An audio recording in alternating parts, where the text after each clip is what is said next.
8 points per game over the last 6 games, which is the best.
What it do, people? What up, Bang? What up? What up, HM3? What up, y'all? What's up, everybody, man? Early, man. I'm doing one early today. I had to come speak with the people, man. What's up? Shout out, shout out to Philadelphia, man. Them young boys gotta calm down there, boy. They crazy out there, Philly. And I love Philly, man. Philly one of my favorite places to visit. That's a wild thing. I didn't even know all that shit was going on in Philly like that. Like they wilding out Philly, Slim. I did not know. They getting it in. Them youngers need to calm the fuck down. Killing each other ain't where it's at, man. That's not where it's at. That's so not where it's at, young black people. Yeah, motherfucker in West Philadelphia where motherfucker Will Smith from, boy. Them youngins going hard. Wow. I seen a video of nigga digging a nigga grave up. I'm like, what the fuck are they doing?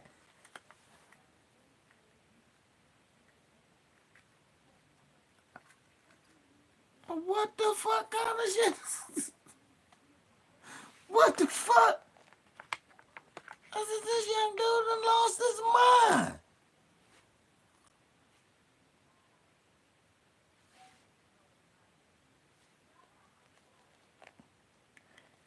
Yeah, I've been hearing about North Philly for a while. Yeah, I've been hearing about North Philly for a while though, since the '90s.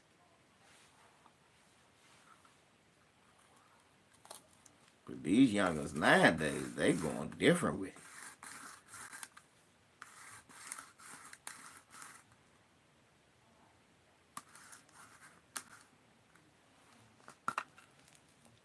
Yeah, man, they be out that junk. These youngers be spraying everything.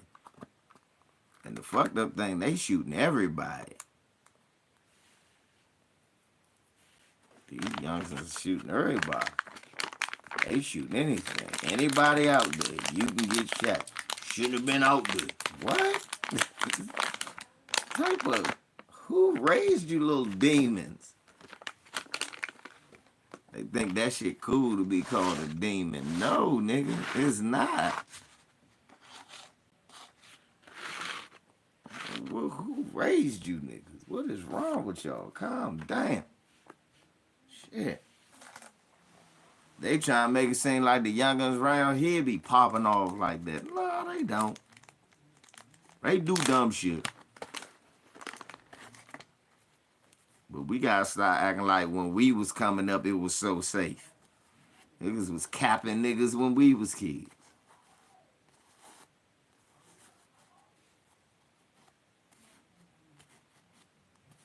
Before we got out of high school, we knew a couple of people got shot and killed. What's up, Tay?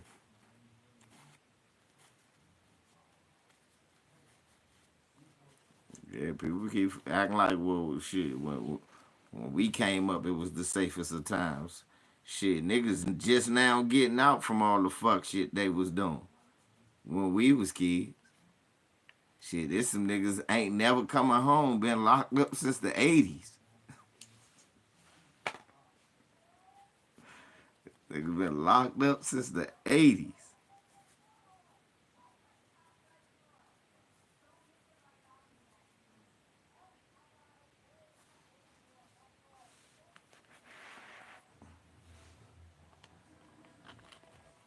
We gotta calm that shit down. But what's going on? Shouts out to my man A Weezy Bang. He in this jump. LeBron James, but we gonna start with on the lighter side with basketball. LeBron James crossed the 40,000 point mark. Um, Achievement nobody. This is the gangster shit. Okay, I've only seen this happen twice. This is how gangster this shit is. I've only seen it twice. Kareem Abdul-Jabbar when he broke Wilt's record, and now with LeBron James. Do y'all realize every shot that he makes is history? Like every shot you watch from now on, every shot he takes and makes from this point in is history. I mean, ever since he passed Kareem, every shot was history. Now it's 40,000, 40,000 and 20. That's history. Right now, the record books say the most points of all time basketball history. LeBron James with 40,023. Tomorrow, it'll be LeBron with 40,018 or 19. Tomorrow, it'll be LeBron James, 40,041. The day after that, even if all he scores two, LeBron James, 40,043. If he scored one, that every game that he makes a shot, it's a new history. How gangster is that?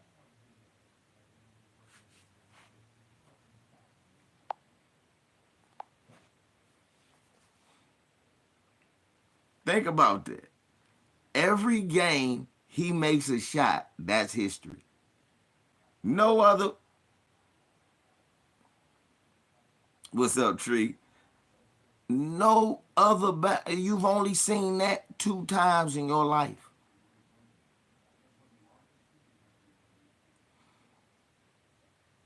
Right. LeBron James is like the Spider-Man meme. What's good? Say less.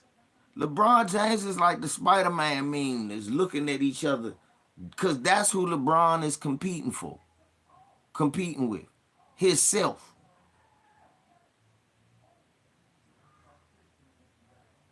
Right, Bert?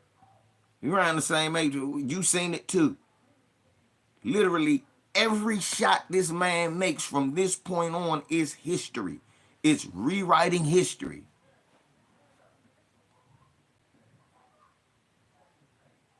Right, Chris. Some people ain't understanding. I explained that to somebody yesterday.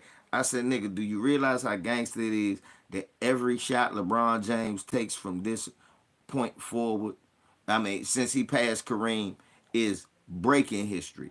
Everybody else chasing history. He breaking history, making history with every shot.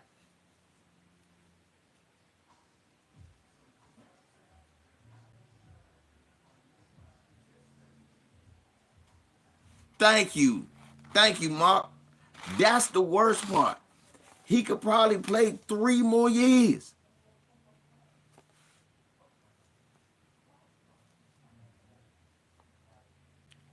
And then you got haters like Cap Garnett, Braun on that new shit. No, you on that new shit, that new and improved haterade. That new and improved haterade.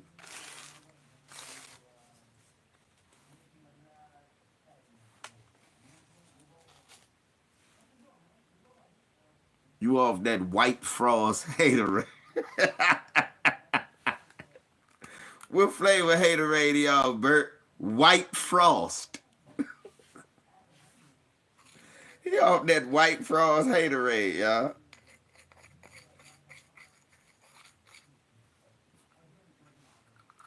So that white frost Gatorade. Haterade. Yeah, I'm sipping it.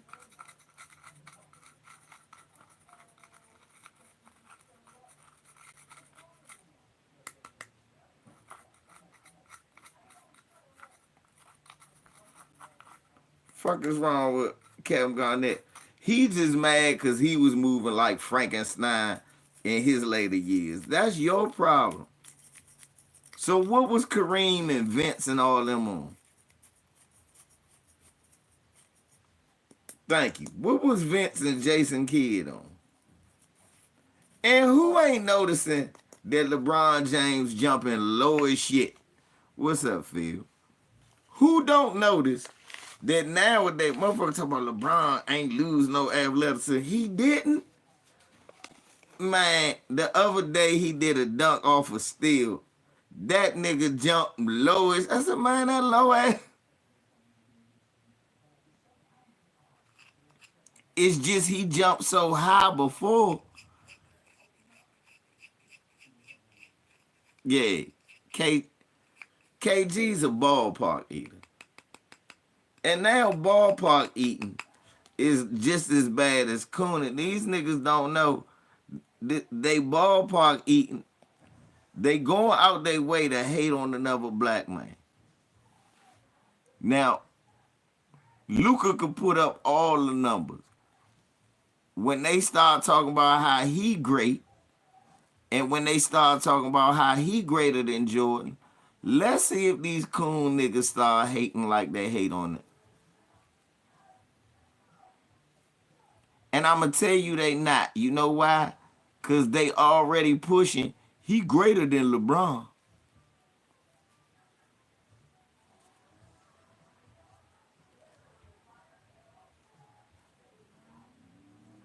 Even though Lucas said, "Well, I ain't gonna break his record because I'm not playing that long."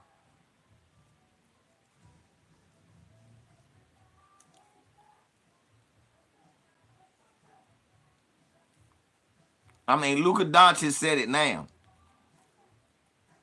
He said, "I'm not gonna break his record. I'm not playing that long."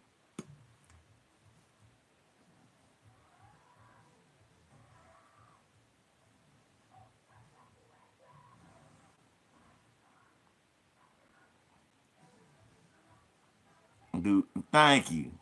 He the best. If you think he athletic now, you should have seen him back then. Right.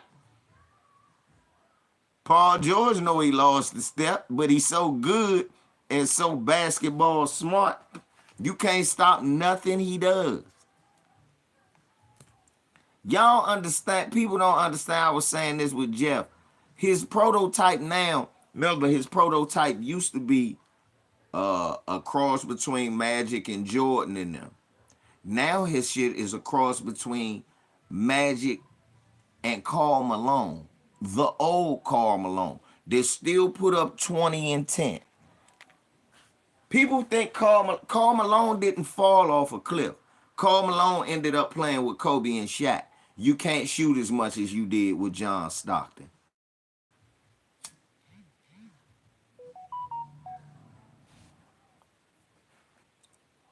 Much love for the shout out in the Cash App family. You always look out for me, marvelous one.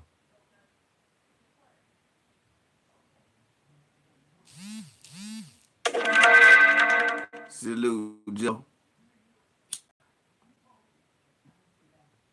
I appreciate that the family put something on that app.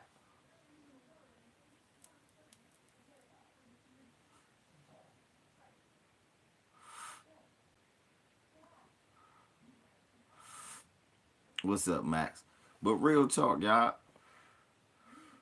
What is the hate for? Why is niggas hating? Right now, niggas hating on LeBron James basketball. Are y'all saying what I'm saying? That it's about to be a changing of the guard? I got 10 ballpark eaters and butter biscuit biters who want to buy a pair of Trump shoes and hang out with Tim Scott and Byron Donalds for a week. Smash the like. Niggas sitting up here hating on LeBron ain't even paying attention to the changing of the guard that's happening right in front of us. LeBron still getting his man. So he the last, like one of the last of the Mohicans. LeBron, Kawhi, uh, Steph got glove yesterday.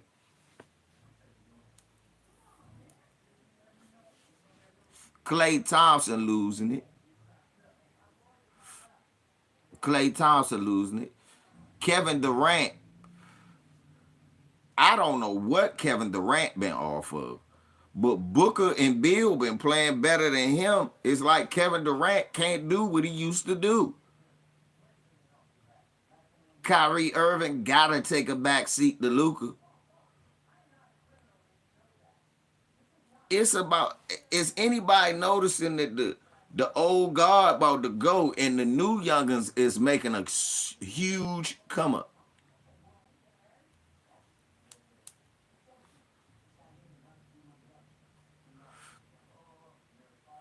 The baton has been passed.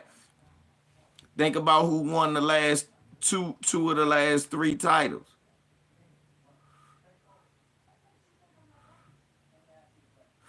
Thank you, say less. Fuck you, man. Who got Shay? Bert. Nobody. Nobody can check that motherfucker. I don't know nobody in the past that could check that motherfucker.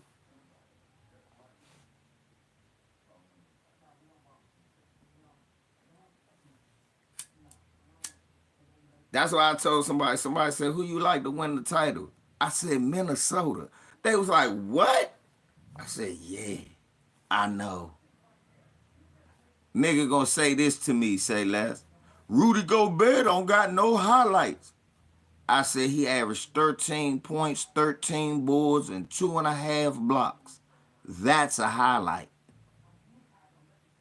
I said they playing on a team where they got a traditional power forward now who's 7 feet tall shooting threes and can give you 20 and 10 every night. Then they got a fucking shooting guard that can take over the game whenever they need them to.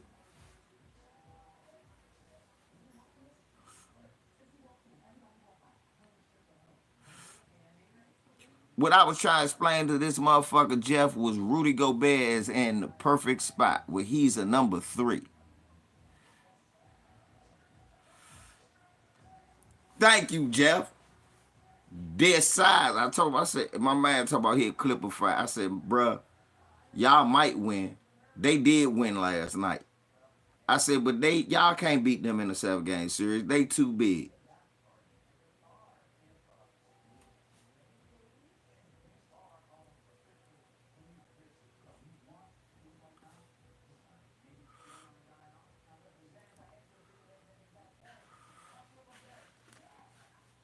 They can't beat them for real.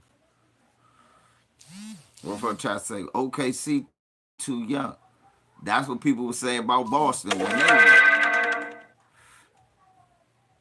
good looking fast sitting another 5. Thank you, bro.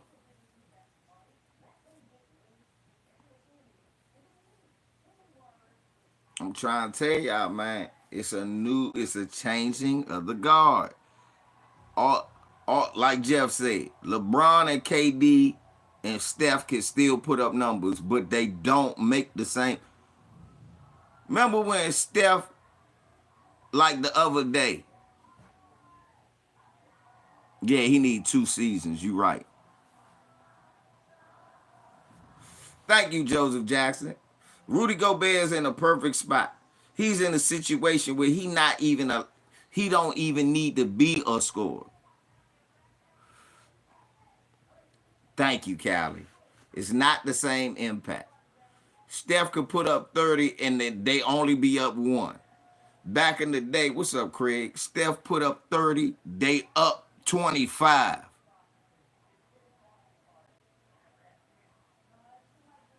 Right.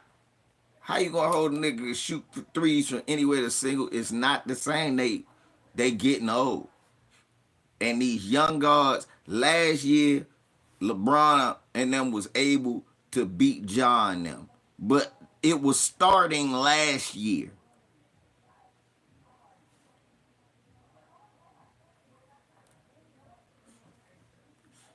That's why I like Boston this year or Minnesota. Why? Because it's not going to be nobody super young like Ja and Zion. That's why I don't got the Pelicans. Brandon Ingram ain't the leader on that team. Zion is. So that's why the Pelicans in the bottom half. The teams that's in the top half. Shea is not as young as people want to make him. He's a youngin', yes, but he been in the league 5, 6 years. He just hitting his stride. Uh, who else? Tatum. This about his 6th year, 6th or 7th year. He hitting his. It's time for those guys who we were saying next up. Now it's time for them to come up. And Ant-Man, he coming up.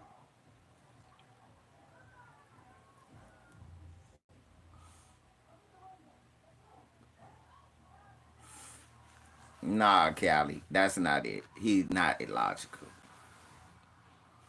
You have a loyal owner. Understand what it is. All right, hear me out, Callie. Golden State suffered a drought like Kansas City did. I'm gonna watch this. I'm a Kansas City Chiefs fan.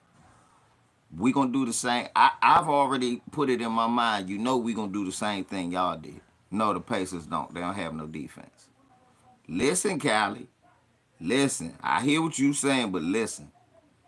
You don't, but that man do. A lot of times your team wasn't making the playoffs and wasn't making the money they making now. They was on a championship drought and then they end up winning 4. Just like we was on a championship drought, we end up winning 3. Patrick Mahomes will be out there throwing ducks at the end of his career. And the Chiefs ain't gonna trade him, ain't gonna let him go. They just gonna deal with the losing.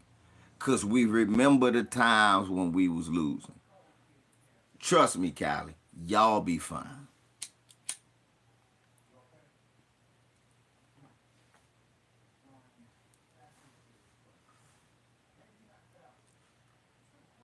Tell him, Jeff.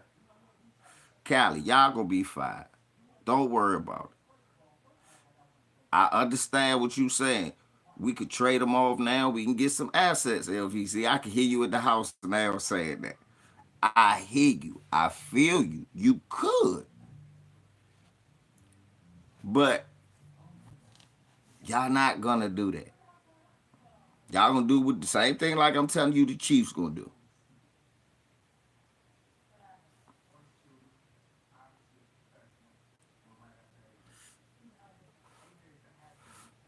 And that, and I'm gonna tell you how I know.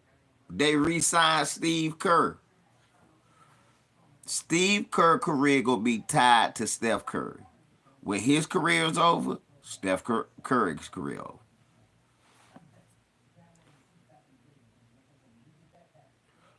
I got better news. Look, again, Callie, watch this. Like Tim Duncan, when Steph is gone, Kerr gonna still be there making the team horrible. And y'all gonna get a good draft pick. That's why I said don't worry about it. Swear to you. Listen at me. Steph gonna be gone. Steve Kerr gonna still be there like Pop. Y'all gonna do that. That's the small market. The small markets do that.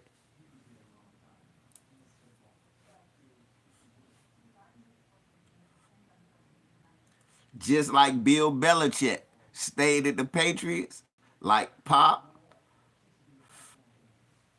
I understand. I understand you don't, Callie, but understand. Understand. Y'all mid market. Y'all became a big market because y'all winning. If y'all wasn't winning, ain't nobody running around with Golden State gear but me and you. Why do I got Golden State gear? I like Weber and Latrell. For some silly reason, I always like certain players on Golden State. But that gear wasn't selling like that until Steph and them popped y'all off. He know he's still making money selling jerseys and shit like that. Nah, he not going nowhere. It ain't just loyalty, it's money too. He made me a lot of money. He made me so much money that new arena is the house that Steph Curry built. All that was built off that nigga threes. You know it, and I know it.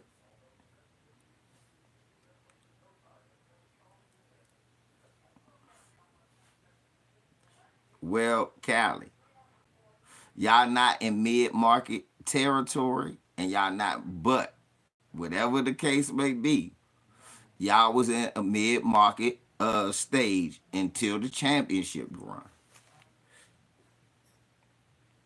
Y'all in a big area, but y'all wasn't getting the exposure y'all used to. Well, that y'all getting now. Like, Warriors wasn't on TV all the time like they are now. Even during Run TMC, they had to be playing the Lakers to be on TV.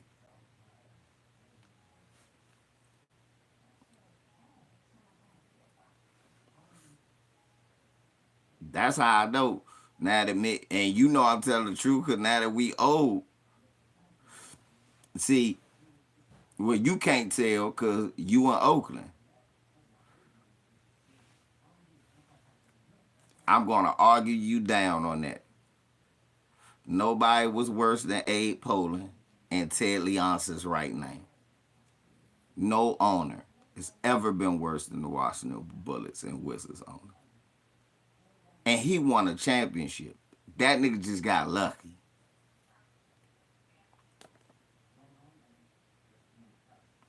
Bro, the nigga traded Chris Webber to Sacramento and they immediately became.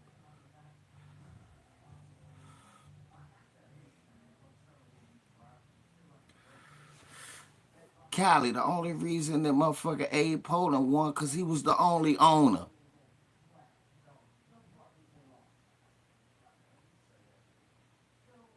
Right.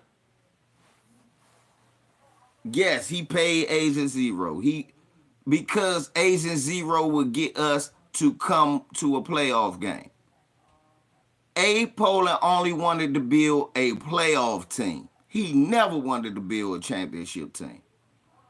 When he saw he had a team good enough to go to the playoffs, he stopped right there, Cali. Brown Sugar, what's up, love? It, when he saw he had a championship team, he stopped. I mean, when he saw he had a playoff team, he stopped, bruh. He stopped. Look, he paid Agent Zero, then let Larry Hughes walk out the door.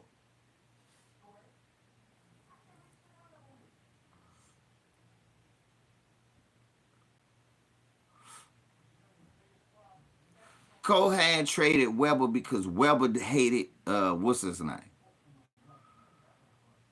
Cohan traded Weber to us because Weber hated what's his name? Don Nelson. He did the Latrell Sprewell thing because he was kind of in a bind. Yeah, he hated Don. He hated Don Nelson, so that wasn't Cohan's fault. The Sprewell thing wasn't his fault either. Cause what I will give you is this, Callie. Chris Cohan did not know how to hire any coach that could coach the players that were on the fucking team. That's one thing I can't get no pushback. As an owner, this nigga has the work. Thank you.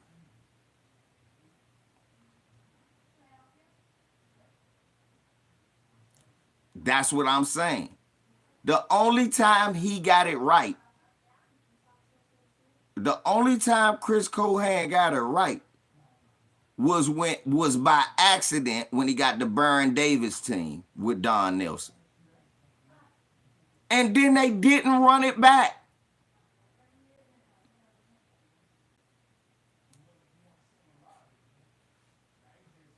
So I get what you're saying, Callie. I get what you're saying.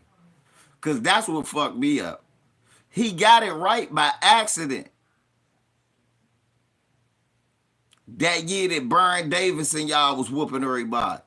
But then he didn't run it back. You could see what was, you was like, this team good. They need a big man. And then the new owner got David Lee and all of them. And then y'all just started being on a new level.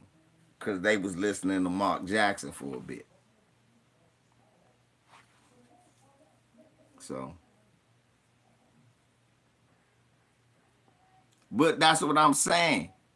You gotta understand that, Callie. Look, you just said it for me, bro. You just made me say it.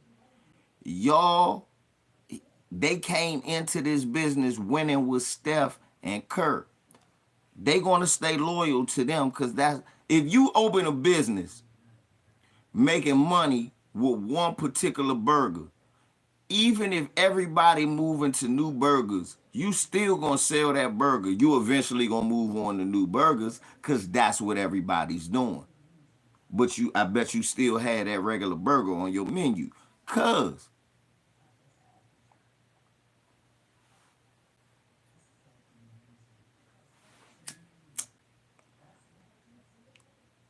Callie, you can't do that. Okay, Callie, Callie, Callie. Nigga, watch this. Callie, you gonna laugh. Don't drink nothing. Nobody drink nothing. Yeah, Chris Cohan fell in love with Todd Fuller. Just like Abe Poland fell in love with Kwame Brown. So look, I don't want to hear it. Okay? Just like Abe Poland fell in love with Jan Vesely. I don't want to hear it. That happens sometimes. Y'all had Monte Ellis, nigga. We had Trevor Booker. I don't want to hear it.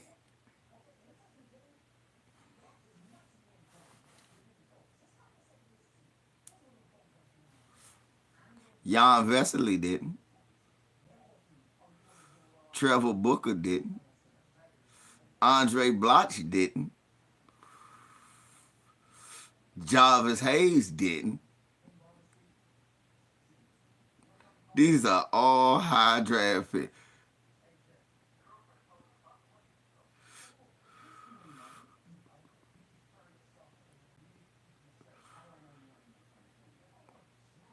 Nigga, we had Doug Overton. We had Haywood Burton. He became a referee. We had a nigga who was a referee.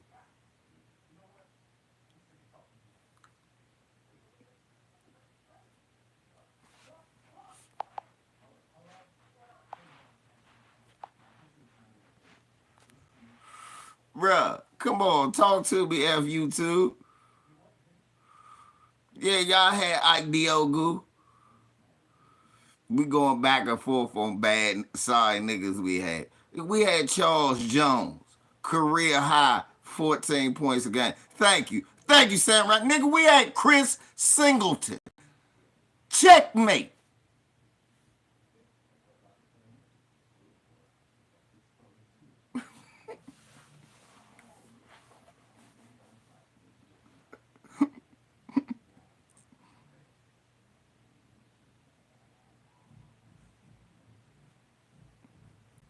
Nigga, Anthony Randolph scored 50. Anthony Randolph, hey, nah, that was coaching. Anthony Randolph could play, Callie. You know damn well. I cannot give you that. Anthony Randolph could play. What's up, Aussie?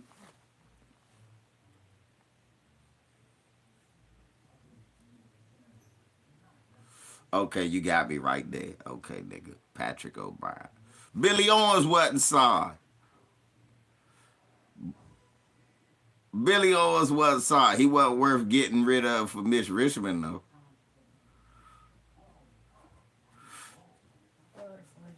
Okay.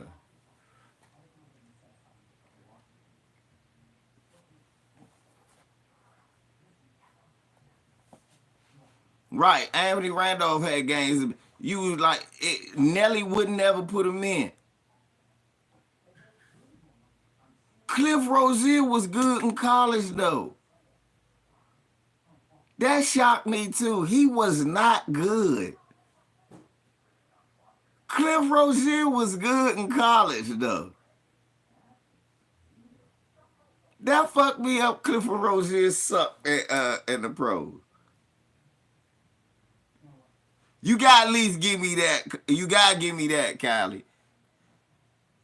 Thank you. Yeah, I'm about to say, Kylie, you gotta at least give me that. He was good in college. What's up, Mahari?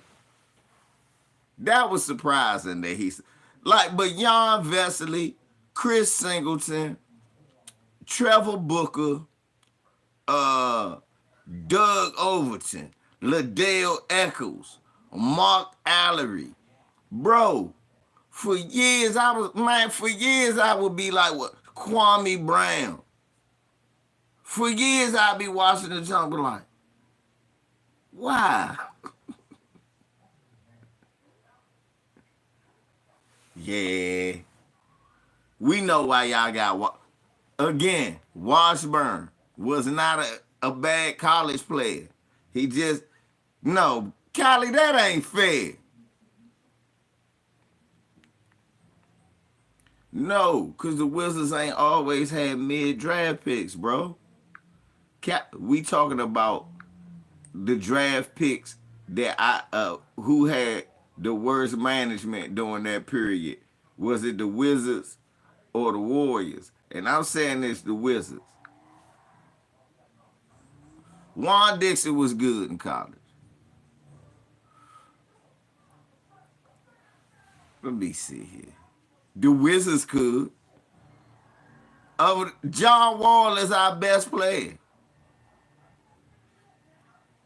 John Wall is our right. Thank you, Rod. John Wall is our best player that we did. John Wall and Bradley Beal are literally the best players that we've drafted. I can name them in order. John Wall, Bradley Beal, uh, Juwan Howard. Those are three best draft picks in my lifetime. Man,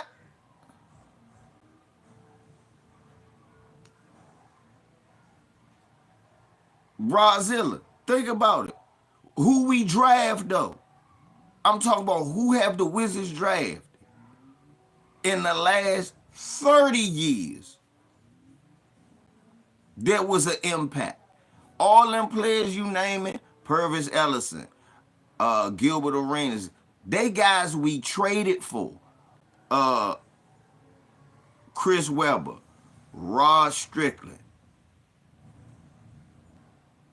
Y'all drafted, sorry guys, but y'all drafted Steph Curry.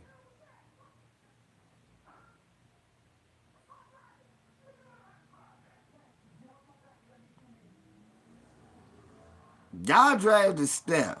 Y'all drafted Monte. Y'all drafted Clay.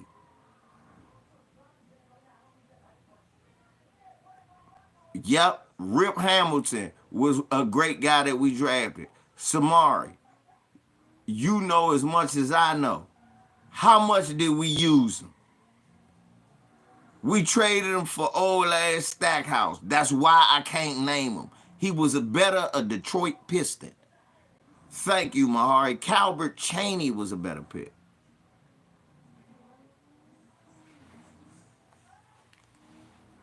Rozilla.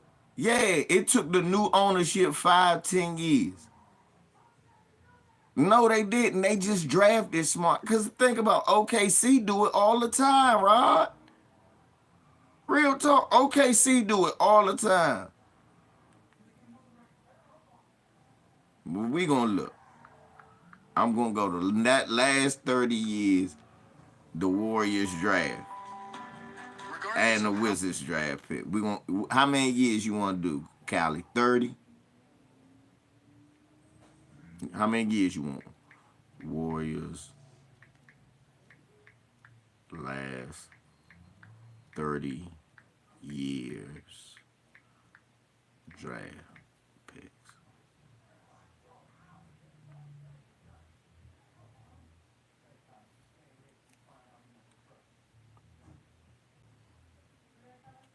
We're going to go back 30 years.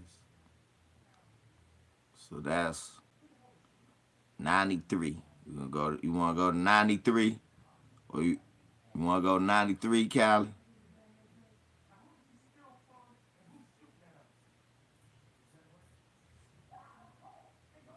Thank you. Nah, since they been OKC, they been drafting good as shit.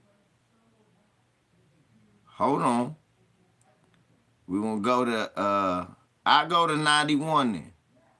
I go to 90. Tyrone Hill. 91, y'all picked 16. That was Chris Gatlin.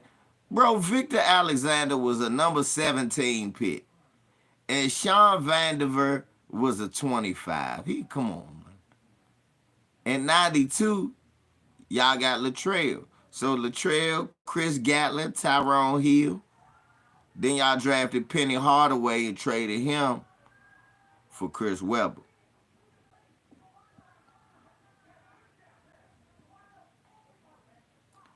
Cliff Rozier, number 16. That was a shocker. He wasn't that good. Yeah, Gatlin was okay. I know him from Virginia. We know him from a Virginia player, ODU. Joe Smith. Y'all drafted Bazooka Joe. Who was the rookie of the year? Okay, Todd Fuller, number 1196. That was bad. Donald Foyle, number 8. That was terrible. But y'all picked Vince Carter, number 5, but traded him for Antoine Jameson. But he was good too, so. Jeff Foster, but that was a 21 pick. Y'all had a number 2 pick, Chris Porter. He ain't nobody. Now listen to this, Cali. Name me a bust in this draft. Listen to this, y'all. 2001. Listen who the Warriors drafted. You gonna laugh at the end of this. 2001. Watch Cali laugh. Jason Richardson, not a bust. Number 5. Troy Murphy, not a bust. He was good. He just got hurt all the time. All the time for y'all. Young. Because me and my god brother always liked Golden State since Tim Hardaway. And yeah, you know that was a good draft that year, 2001. Cali know who. Now look who they got in number 2, the second round, the 31st pick. Gilbert Arenas. So they drafted Jason Richardson, Troy Murphy, and Gilbert Arenas in the same draft. And he gonna talk about that.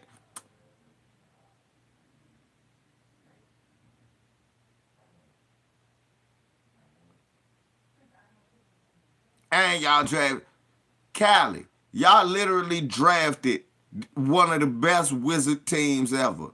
Antoine Jameson, Gilbert Arenas, and y'all gave us Larry Hughes.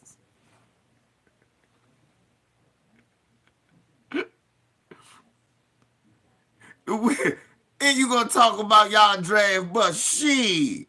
The Wizards know y'all don't draft. Shit, we should have got who they got.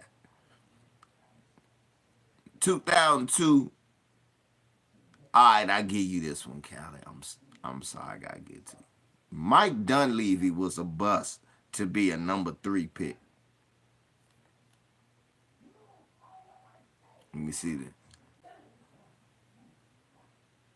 Number 1 was let me look at this draft, and y'all tell me if Mike Dunleavy was a total whiff.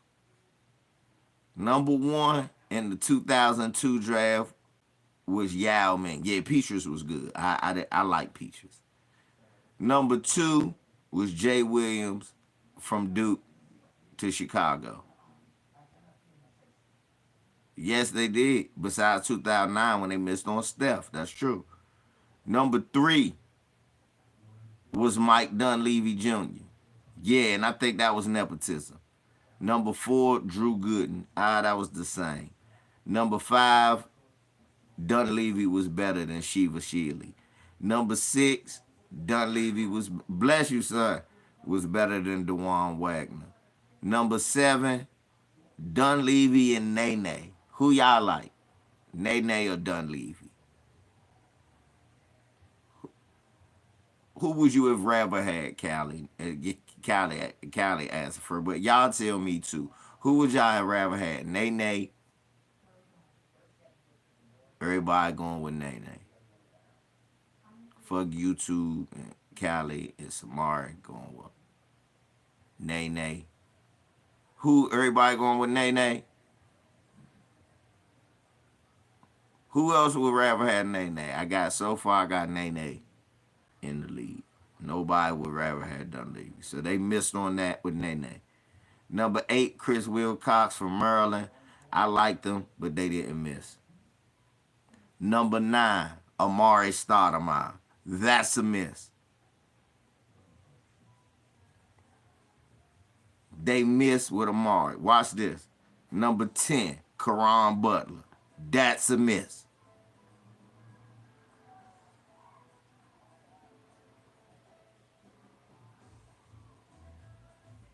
He went to Miami. Jarrett Jeffries went to fucking Washington.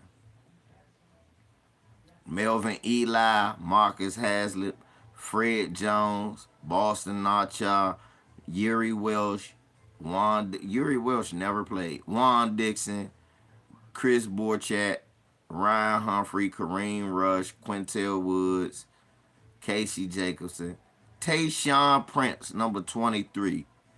Big whiff.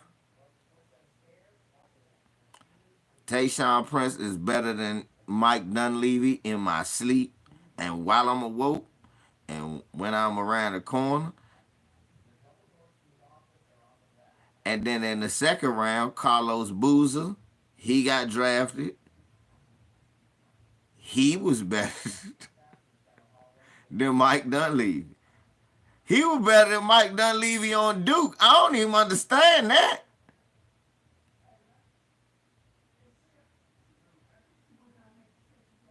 Yeah, that draft was weak as shit, wasn't it? Yeah, he was better than Mike Dunleavy on Duke. I don't understand how he would. Anyway, okay. So that go to what somebody said. That was a nepotism pick. 2003 was Petrus. That was a good pick. 2004, Andres Biedrins. Biedrins will throw your shit. What's up, Tori and my brother? Biedrins was a BMW, a big motherfucking whitey. He could not make a layup. He was a 7'2" offensive scrub.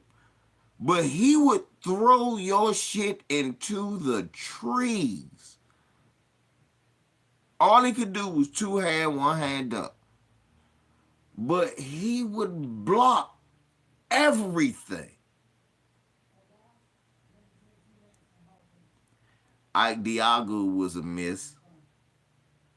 But y'all drafted Monte Ellis in the second round. Yeah, Patrick O'Brien, number 9. Let me look at who they missed on.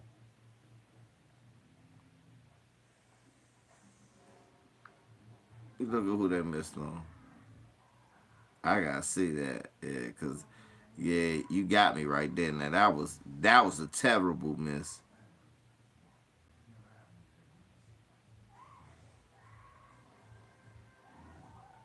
Patrick O'Brien went number 9. J.J. Redick went number 11. Cephalosha went 13. He would have been better.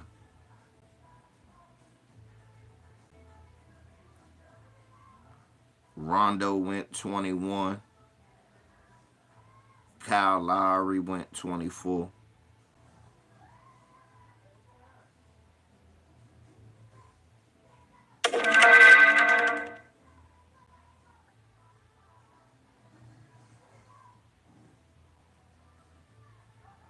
Damn, Millsap went 47. Damn, Millsap went 47. He was one of the best players out that draft. Yeah.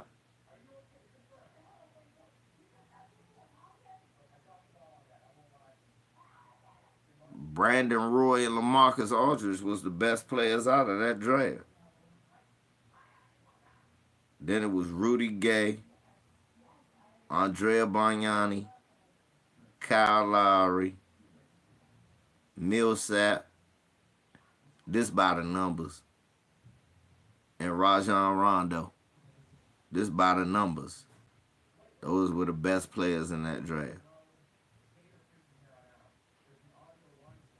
They drafted Patrick O'Brien, Marco Bellinelli. He wasn't a bum, but Anthony Randolph, 14. Steph Curry, Ekpe Udoh, but then got Clay the next year. Then got Harrison Barnes. Festus Ezeli missed, but Draymond Green hit. You got Looney. Damian Jones was the 30th pick, so Jacob Evans was the 28. Jordan Poole, 28. Pascal, he was good. Wiseman, they ain't playing him. Kuminga and Moody. Baldwin, Wizard. Yeah, change of ownership. Yeah, yeah. They were pretty. Let's see how atrocious.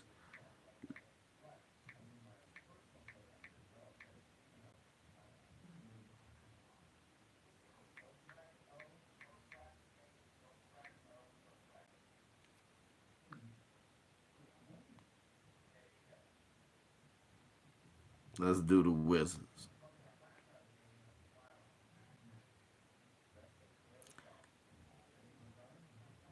We had a number 2 in 1990. So I'm gonna go back to 89. 89, we picked Tommy Hammonds, number 9.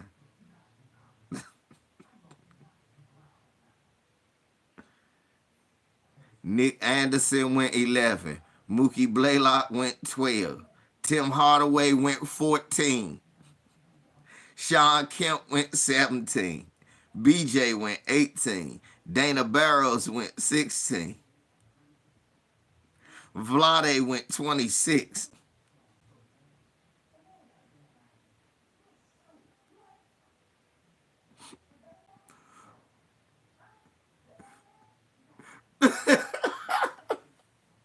That nigga fuck you too said who?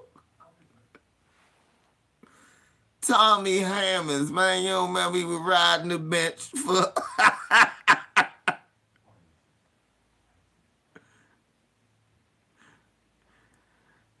then 1990 in the second round we picked Greg Foster. What's up talking to Grub? In 91 we had the 19th pick, so we picked LeBradford Smith out of Louisville. In 92 we picked Tom Gugliotta, future Warrior. 93 we picked Calbert Chaney, number 6.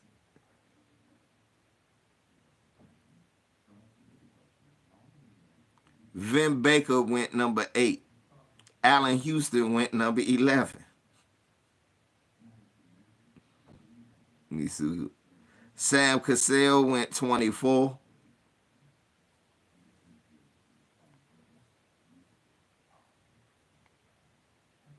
Nick Van Exel went 37.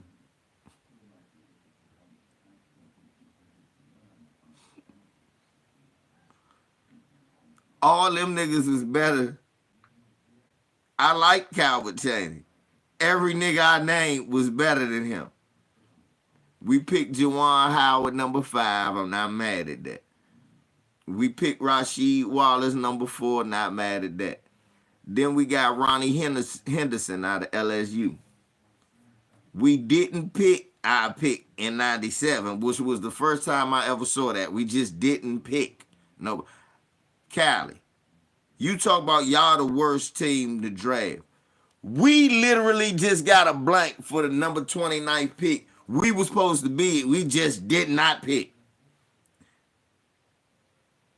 in 97. They didn't show up and pick. We picked Jahadi White in the second round the next year. We got Rip Hamilton in 99, which was good, but then we ain't keep him. Michael Smith, Mike Smith, he ain't state white Mike Smith. Kwame Brown, number 1 in 2001.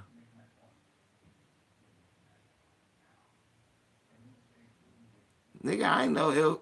Nigga, I didn't know Rasheed Wallace had a book. We drafted Jared Jeffries and Juan Dixon in 2011. We in 2003 with the 10th pick, we picked Jarvis Hayes. Let's see who was better than him.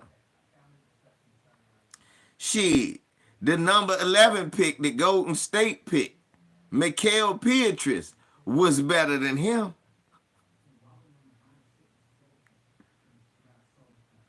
David West went number 18. Boris Diaw went 21. Barbosa went 28. Weed smoking ass Josh Howard went 29.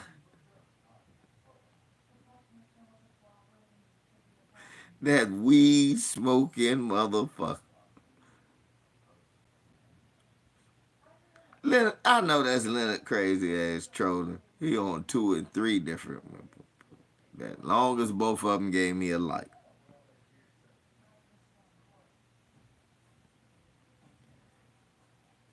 Right, watch this. You gonna like this shit. So the next year we picked Andre Bloch in the 2nd round. 2006. Listen to this, Cali. Cali, this how good y'all drafting is. In 2006, I think that's the year y'all got like Draymond or something. Listen who we got. It's like we got 2 soccer players. Two hockey players. Y'all got, in 2006, y'all got 2 basketball players. Bro, we got 2 hockey players. Oleksiy Petrov. We drafted him number 18. And then we drafted Vladimir Veremenko.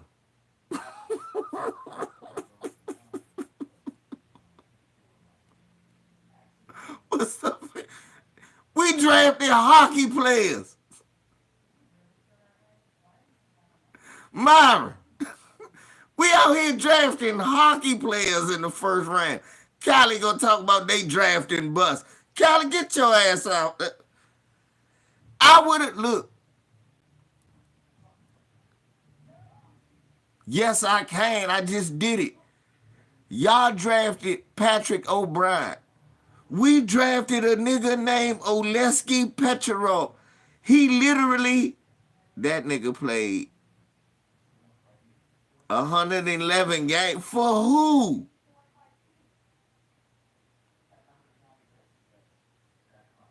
For who?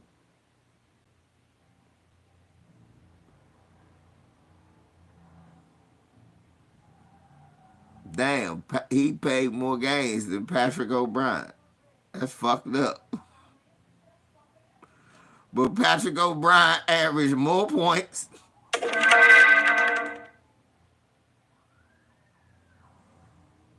Oh, no, he didn't. That was his minutes. That nigga played more minutes than Patrick O'Brien. God damn. I would have rather drafted Ronaldo Balkman than him. Who the fuck are these little guys?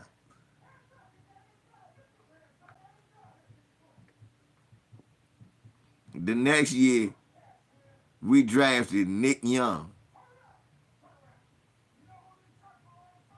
Then after that, we drafted JaVale McGee. Then we just drafted, we drafted Kylie. But Kylie, we drafted just ordinary niggas off the street. In 2009, they drafted a nigga everybody know, nigga named Jermaine Taylor.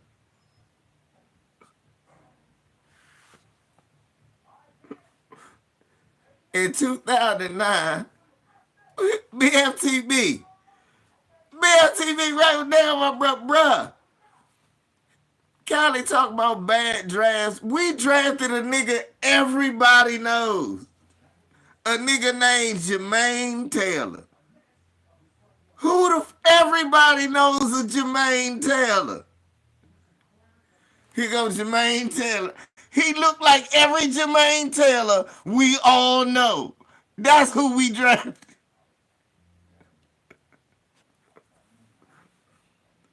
And the nigga literally looked like every Jermaine Taylor we know.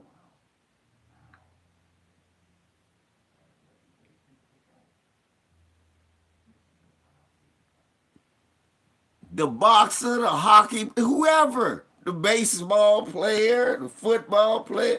That nigga looks like every Jermaine Taylor walking around. Cali know a nigga, 3 niggas named Jermaine Taylor out there. 2 of them look just like that. Right, thank you. That nigga fought Bernard Hopkins. All of them fought BFTB. All of them fought Bernard Hopkins. Cause every Jermaine, it's like a Joe Smith. Every nigga, it's a nigga named Jermaine Taylor.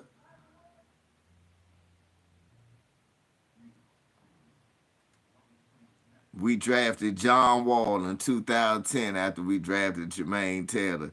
Cause you gotta do better after that.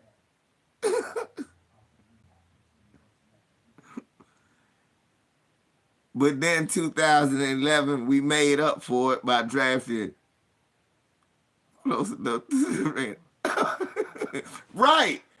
Hey, you, come here. Jermaine, move. BF, you, no. Look like you got a mean jump shot. Come on. Yeah, he is one of the greatest out of Central Florida. That powerhouse school of basketball.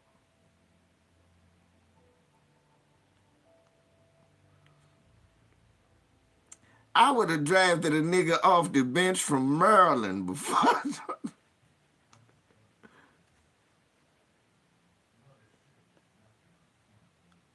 Then, in 2011, we drafted Jan Vesely, number 6.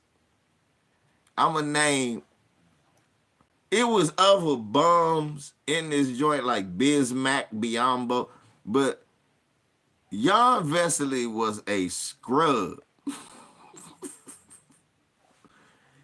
That nigga came to America for 3 years and stole a grip, Cali. BF, we drafted that motherfucker number 6. We missed on. Right, you might as well. Look, look, these are some of the players, and I ain't even gonna name no good ones, that still did better than Jan Vesely. Bismack Biombo was better than Jan Vesely. Brandon Knight was better than Jan Vesely. Alec Burks, Markeith and Marcus Morris. Iman Shumpert. Yes, a nigga named Bismack Biombo.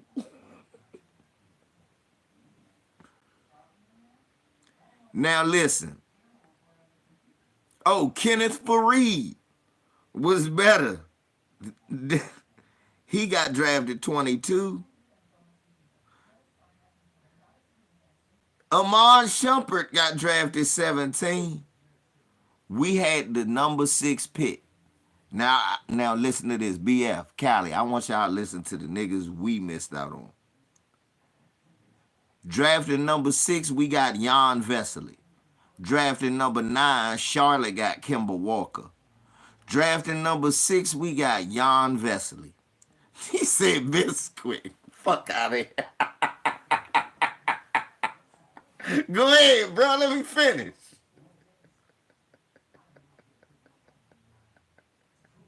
That nigga Biscuit.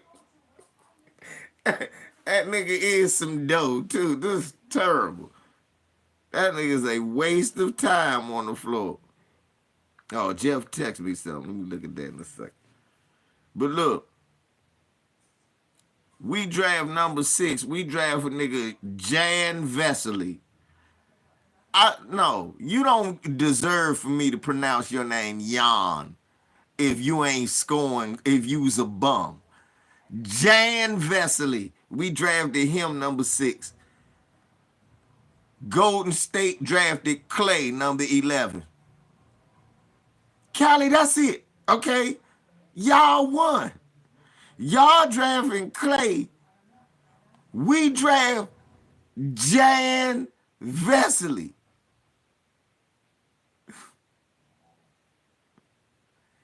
At number 6, we drafted Jan Vesely. At number 15, Indiana drafted Kawhi Leonard. Yay. At number 6, we drafted Jan Vesely. At number 16, Philly got Vucevic.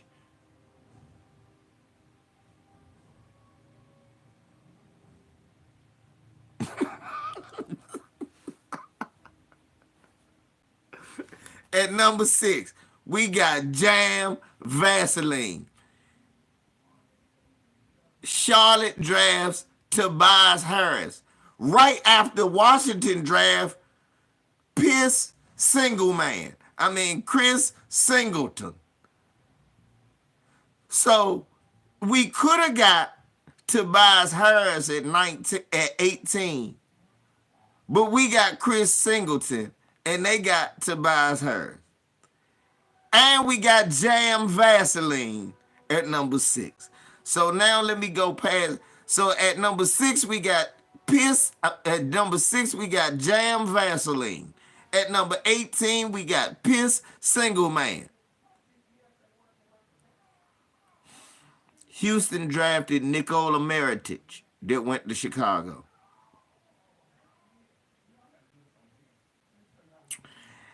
And Chicago drafted Jimmy Butler, number 30. Miami got Bogdanovich.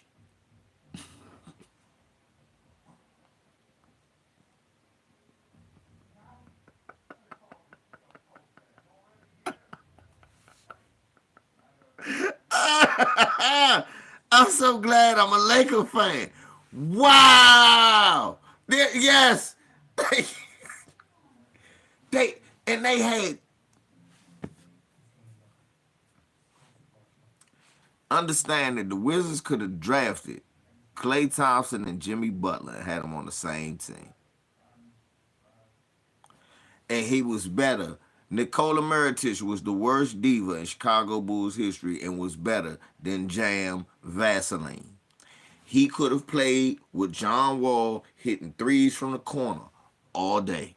And you know it, and I know it. Jam Vaseline could not hold Nikola Mirotic jockstrap. Neither could Chris Singleton. Not only did he not get fired, they hired his son to be the coach.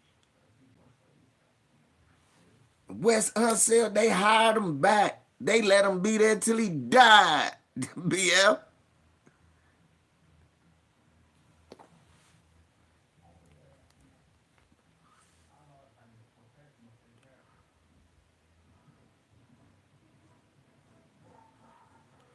Well, his mama shouldn't have named him that shit.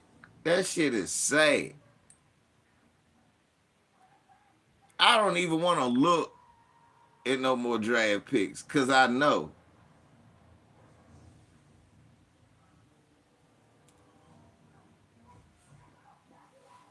God damn. How many times have I said this?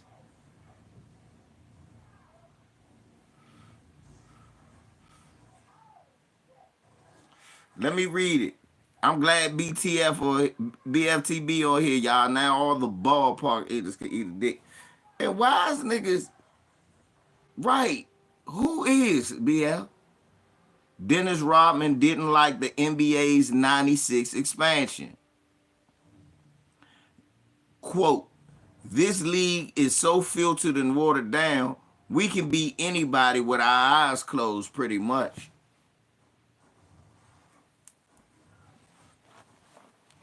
Let me read that again. I know niggas is like this right now. I know it's a lot of niggas probably doing this, but I'm gonna read it again. But before I do it, let me take time to show y'all. I know y'all gonna get mad. I know y'all punching the air like right now. Them niggas like motherfucker. They punching the air like Cuba Gooding Jr. out there. I know you're fighting the air. First of all, let me help you out.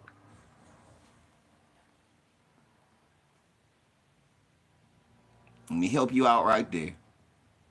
I'm gonna send this to you, BF, so you can start using this on your lives and shit. I'm gonna send you this picture. For real, I'm gonna text this junk to you. I forgot to send. I said I need to send this to BF.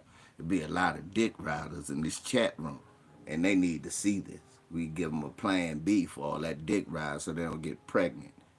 Whole ass niggas.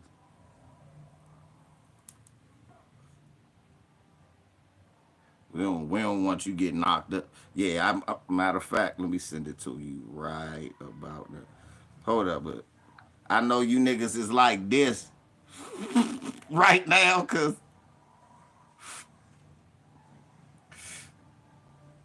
I know you niggas like this right now. You mad as shit, cause Dennis Rodman said that out loud. But that's my advice to you. Don't be a ballpark eater. Where's my shit at? I want to send that shit to BL. Cause niggas need that right there. Niggas need that picture, need that meme in their life.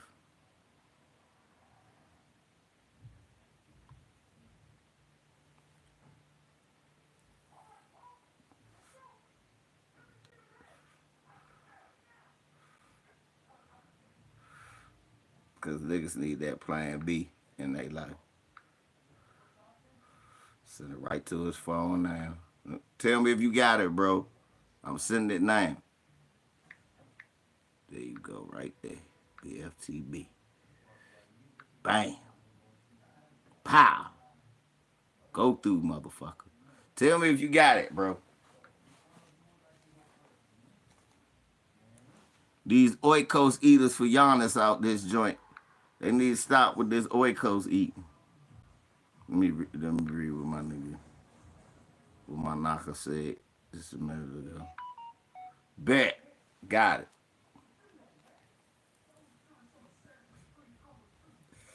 Yeah. He gonna start unveiling that on you bitch ass niggas who be coming there troll. Oh, I love Tank. I know, right?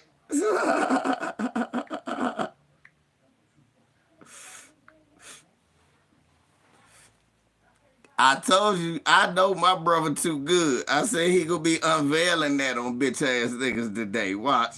I told y'all. I already knew. It was like, oh, you bitch ass nigga, here.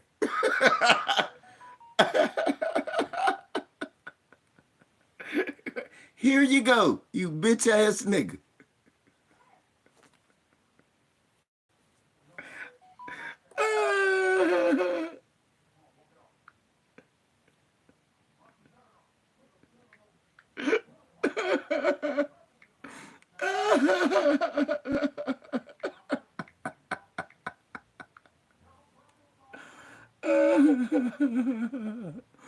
Oh, be about to get a motherfucker, boy.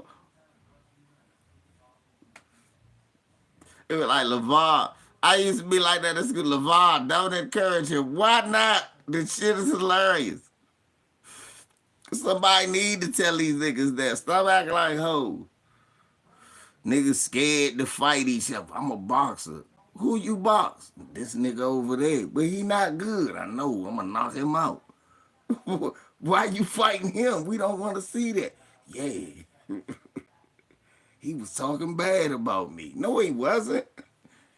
That nigga was. Man, nobody want to see me fight him. I do.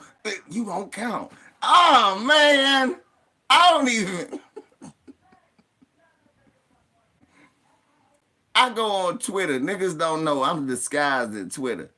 I got Muhammad Ali joint, say LVZ or the LDBC. I go in niggas' Twitter and type shit like this. Wow, the ducking that you're doing outside of the ring should make you one of the most greatest defensive fighters in the history of boxing. And them niggas block me. Man, fuck you, nigga. That, that, hey, BF, they be blocking the shit out. That's all I take. I'm like, nigga, this ducking that you doing outside of the ring makes you one of the greatest defensive fighters in the history of block. Man, come on, man. Right. Bro, we just say the no punch gang. Hey, what's up with these niggas? It's fun. They like Martin. They ain't gonna get hit, and they ain't gonna hit nobody. These niggas boxing over the internet now, trading verbal jabs. No. Nigga, I want to see physical jabs and not verbals. I do the verbal jabs. BF does the verbal jabs. We're much better than you at that. We want to see you with some 8 ounces on in the ring, some 12 ounces going at it. Fucking assholes, wasting our time. Then everybody wants shit on the black man. He fucked up boxing. Al Heyman, man, y'all get the fuck out of here. Al Heyman was paying these boys, getting black men rich. I'm not gonna never knock Al Heyman for trying to make black men rich. If you really want to know why boxing is dying, white people tired of seeing us kick their ass.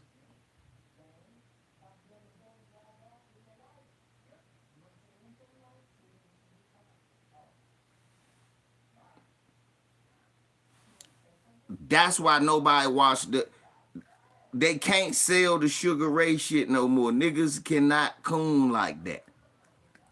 Niggas cannot coon like that. And the Spanish boxers this good, them motherfuckers just too brown and can't speak English, so they can't whiten them up like Oscar De La Hoya. I'm gonna tell y'all, that's really what's wrong with boxing. That's why boxing died, because white folks' money ain't putting their money in it. You see more of us at fights now.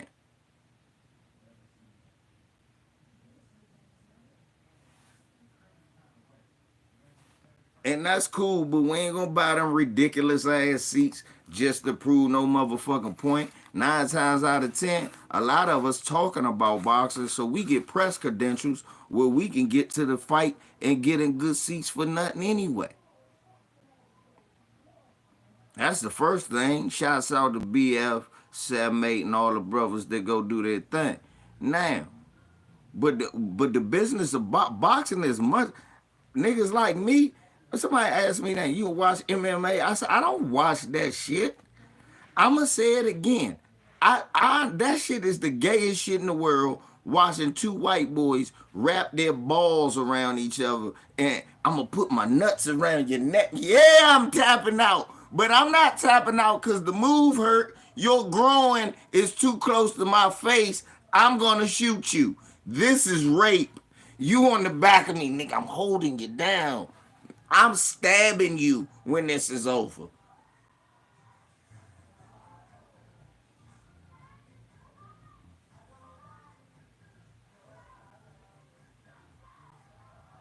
The fight ends with you dying, is what I'm trying to say.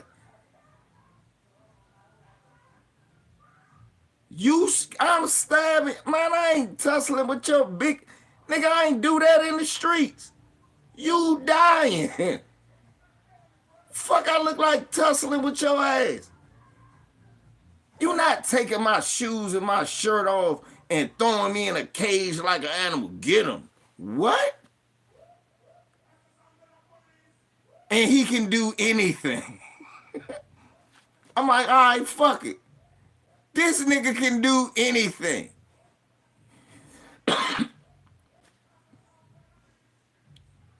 Only thing he can't do is bite. Kicking me in the legs. Nigga kick you in the streets, he dies. I don't want to hear that. I can't fight. I know karate.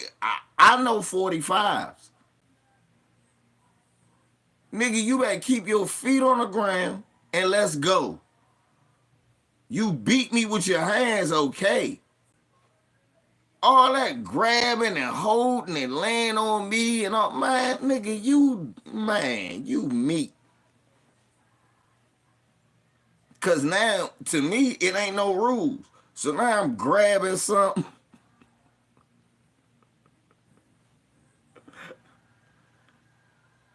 We out in the street, you trying MMA. I'm gonna bust you upside your head with something.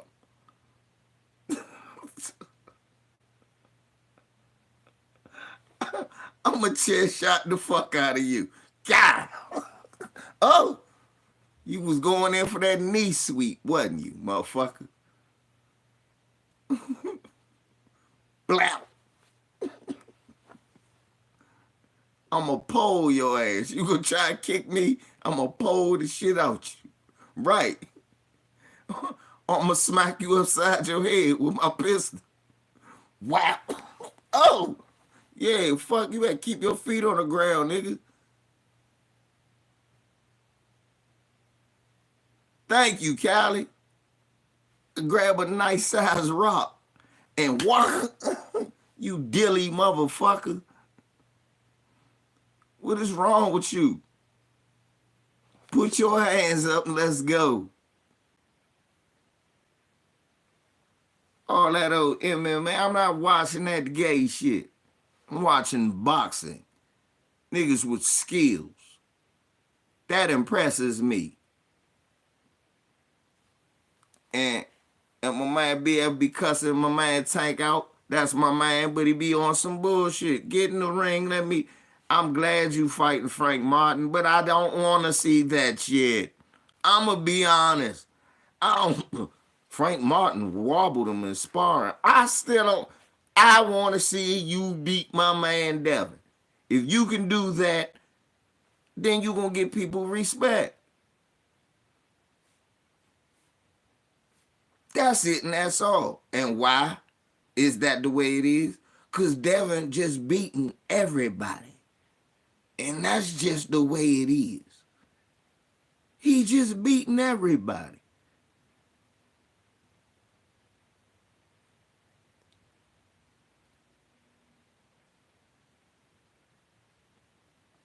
Thank you, BF. I know this. People keep... I am a Tank fan, y'all. But why do I go on BF and go on niggas who make all these wild-ass excuses? Because, nigga, as a Tank fan, I don't care if he win or lose. I want to see him fight the best and see if he can pull it off. And if he can't, because, honestly, I don't think he can beat Devin Haney. Tank is my favorite fighter. Devin is the best fighter. I always knew that, though. I knew that since he was 16 and he didn't go to the Olympics. That nigga went to Mexico to beat the coronas out of niggas. I said, this nigga special. I was trying... Devin Haney, part of the reason... I want you to tell him this, BL. And if you get a chance, you clip this, you show it to. Nigga, Devin Haney taught me how to watch YouTube. I didn't know how to watch YouTube. I wanted to see this little nigga fight so much when he was a young. I said, man, I want to see Youngin, man. Floyd Favre got him over there in motherfucking Mexico, and I heard Shorty kicking ass. Kicking ass over there. And 7-8 and them would show me how to find shit, and that's how I started finding some of his fights. And I told niggas then, I said, Shorty is the next one. I said, Shorty is the next one. Of course, I'm from D.C., the DMV, I'm representing. So when I see Tank doing this thing, yay, that's my guy. But Shorty, no, that's the guy. It's a difference. You see how I don't hate? That's what I don't like about ballpark eaters. See, that's the same thing we get in the ballpark eating. That's how Devin Haney is turned. You niggas, I don't know if y'all eat ballparks, but I suspect it's some buns somewhere under you niggas' beds who hate on Devin Haney. Cause I swear to God, how can you hate on a young man with his father having a relationship like that, Shorty doing marvelous things. He represents our community extremely well. He don't do no coon shit. You don't see him doing no goofy shit out in the street. He ain't doing that Adrian Broner shit and none of that old silly shit that we was all complaining about as a community. You don't hear him saying no suspect buck dancing, all lives matter ass shit. None of that. You don't hear his father on no old goofy ass shit. None of that. How you gonna hate on that? I relate to shit like that. Cause my father, to this day, we got that relationship. Me and my sons, we had that relationship. What's wrong with you niggas? Why are you raised this way? Are you that jealous that your daddy wasn't around and y'all ain't had that relationship that you hate to see other niggas have a relationship like that with their father and achieve something? And they do it together? What's wrong with you niggas? The only thing I had wrong with Kenny and Sean Porter, sometimes it felt like Kenny was trying to take Sean's shine. That was it. Bill, all you hear him talk about is his son. And he like LeVar Ball, but smart.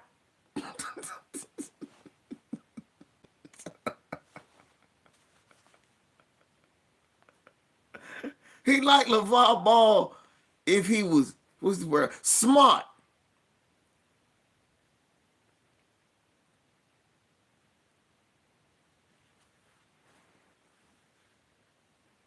Right. Yeah, there you go, Myra. With sense.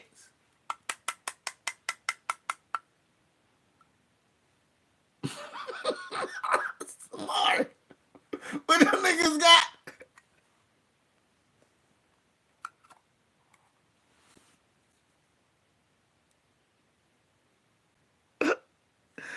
Niggas said, hey, Bill, he said niggas got horseradish on their fingers. They put horseradish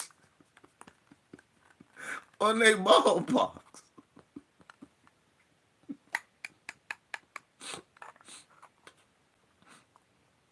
Oh, that was a good one. Woo. Yeah, that was a good one. That nigga said horseradish. Niggas got horseradish on their fingers.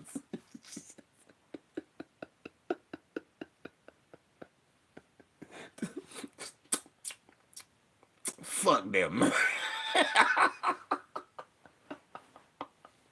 What'd he do? He can't really fight like that to me. He whooped everybody's ass though. Nah, man, I don't really think so. What Lamont say? He almost Lomachenko almost KO'd him. I said that's not a thing.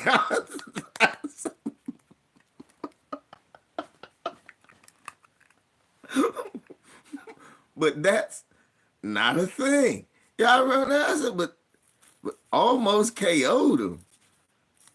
That's he said Lomachenko. Oh, I said, but that is not a thing. Not in boxing, you know. Right, Myron. That's still a 10-9 round. That's what I was saying.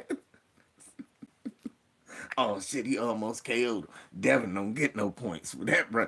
Almost KO'd.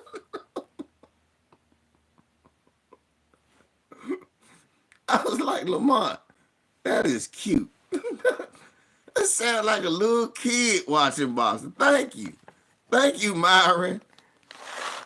I was, nigga, that's the first thing I was thinking, like, well, bruh, the round is still 10-9. What about them other 7 that nigga was beating him around the ring? That didn't count. He almost KO'd him. He won the fight. That's cute.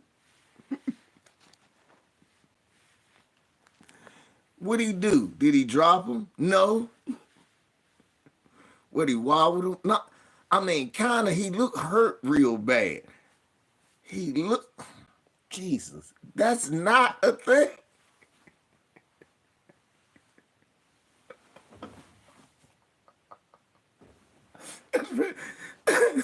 he looked hurt real bad. Yeah, Myron.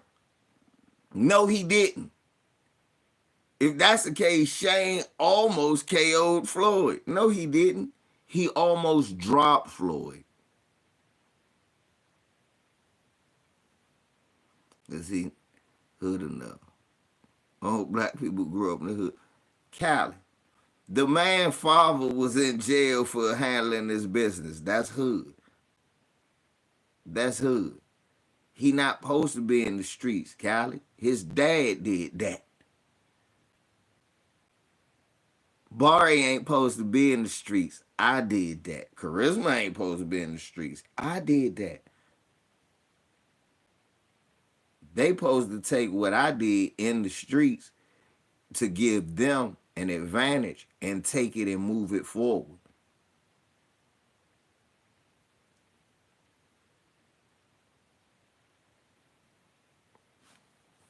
Floyd off some bullshit though. Why he hate Floyd Mayweather is one of them niggas I'm talking about who hating on Devin Haney.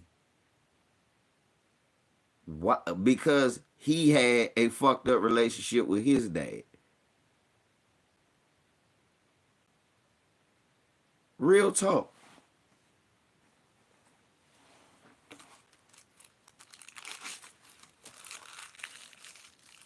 Right, Cali with Cali.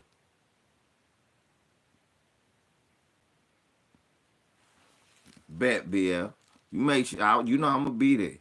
You make sure Bill and them see that yeah, that shit is the gayest shit ever, Cali. You know, I just watch your videos, throw up my likes, and just watch in the background. You know how I do, like how you do with me a lot of times. I know, y'all, and I knew Cali would be here. Y'all, I knew BF was gonna be in this one. Y'all, that shit that I've been saying Floyd Mayweather do is so fucking disgusting. That nigga make you like him less and less every year since he stopped boxing. What the fuck is wrong with this nigga? Like, you a great boxer, but the way you move is horrible. Like, really. I mean, horrible. Why are you so jealous of Devin Haney and Bill? I'm going to tell you some shit, Calvin. I'm going to tell you some shit, Bert.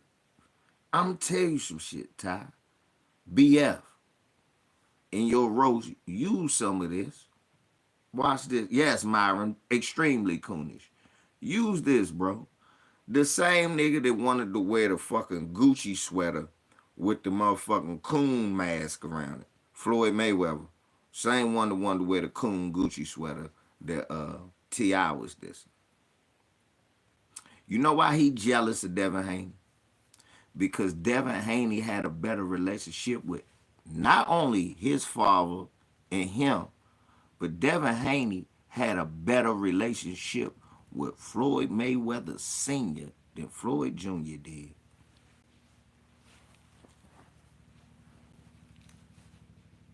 Let me say it again. Part of the jealousy is, in all honesty, Devin Haney had a better relationship with Floyd Mayweather Sr. than fucking Floyd Mayweather did. And that's part of the reason why he hate. Not only does Devin Haney have a great relationship with his dad, but damn, that nigga and my daddy, and he ain't even get into. He never. You have never heard Devin Haney say nothing negative about Floyd Senior.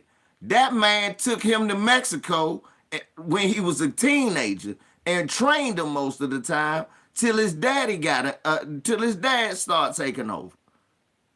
Am I lying, BF? Am I lying, anybody?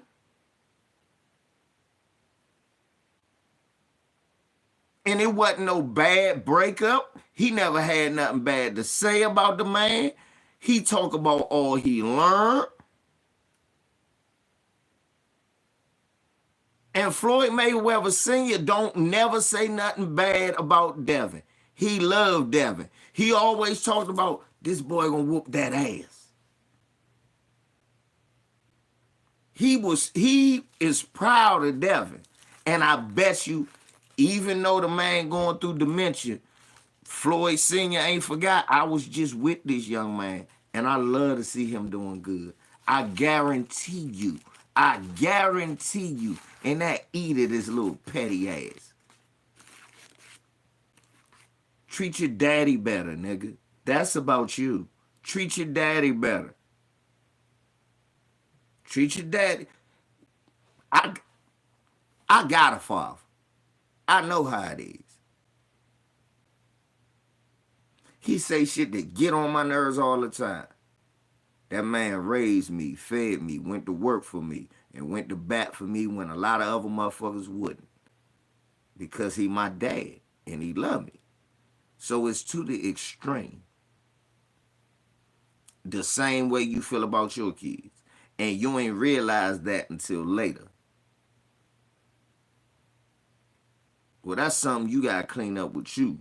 But you shouldn't be sitting up there hating on no damn Devin Haney. And that young man is the future of the sport. We need more Devin Haneys. Hell, we need more Devin Haneys. We need more Tank Davises. We need more Shakur Stevensons. We need more Ghosts. We need more all of these young brothers. Because all these brothers is the lifeblood of the sport that we love.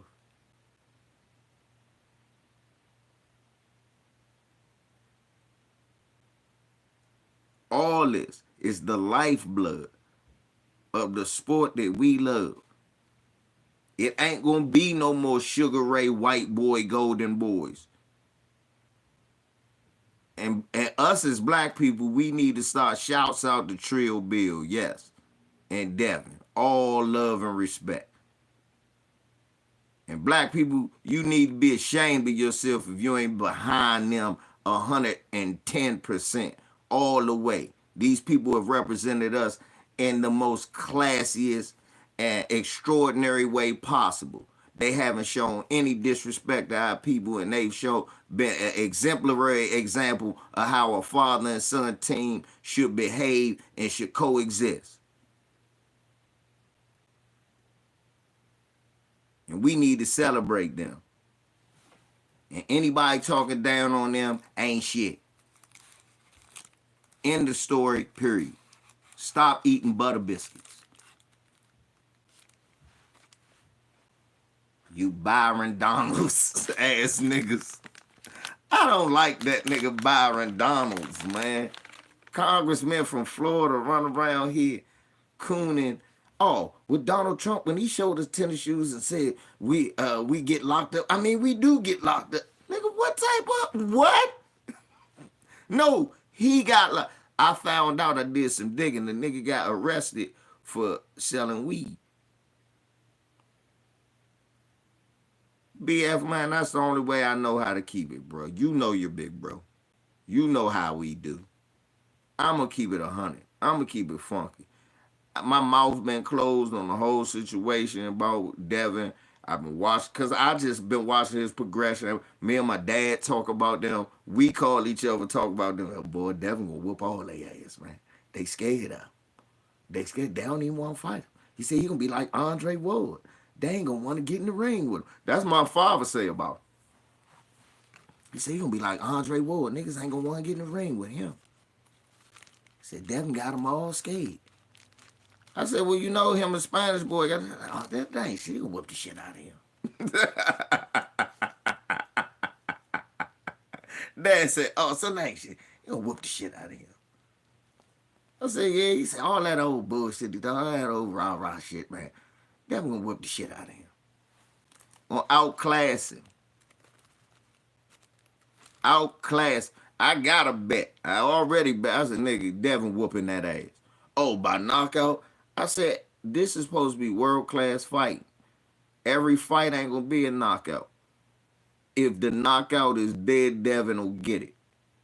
But I said, but to be honest, I'd rather motherfucker knock me out than whoop my ass for 12 rounds. And that's what you probably gonna see.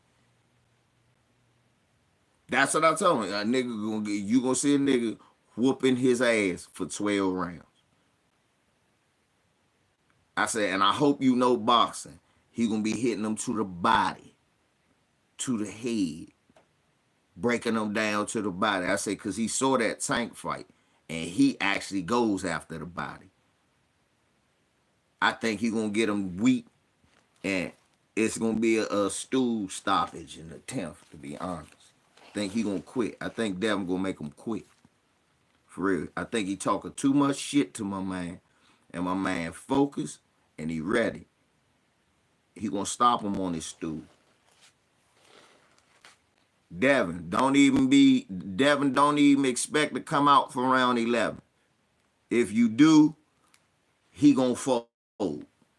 I think he's stopping on his stool. I think Devin Haney gonna be whooping his ass so bad.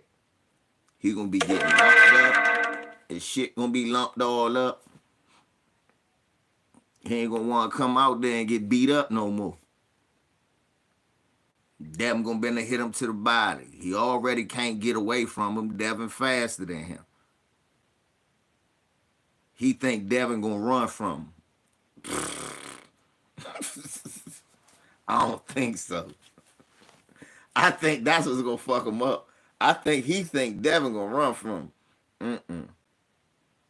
I think Devin gonna turn Crawford and walk him down.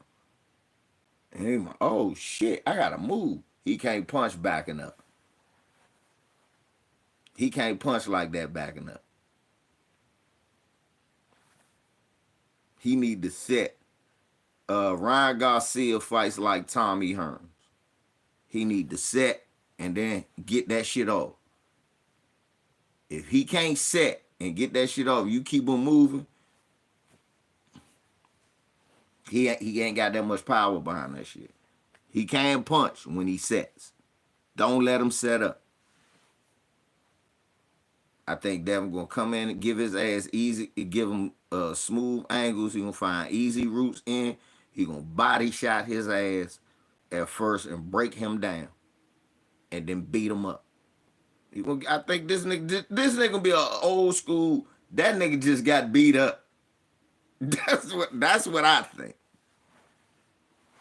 Honestly, that's what I think. I think this gonna be an old school. You just got beat up. Niggas gonna be like, God damn, I can't believe this was it. We even thought this was gonna be a fight. I'm like, yeah. Cause if you think Tank beat him up, if you think Tank stopped him, we knew Tank was gonna hit him with a one-hitter quitter and stop him. They keep going back to that old shit when they was in the amateurs. Okay. You keep thinking that's the same Devin Haney if you want to.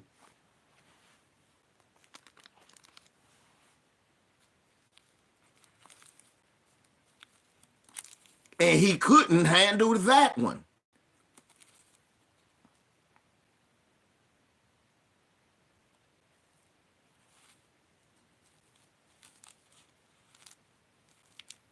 Shouts out to the great Bill Haney, though. But yeah, y'all keep thinking that, man, that's better. All he did was piss that boy off. All that talking, all that old fake cholo shit he doing, all he did was piss that young boy off. If I was you, I'd send him a bouquet of roses.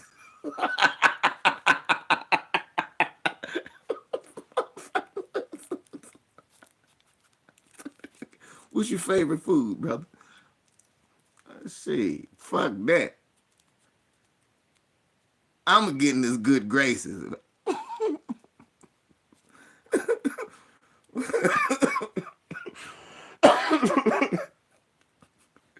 Hey, hey, BF, you gonna train me? I'm gonna get a money fight with Devin, but I'm gonna get in that nigga good graces.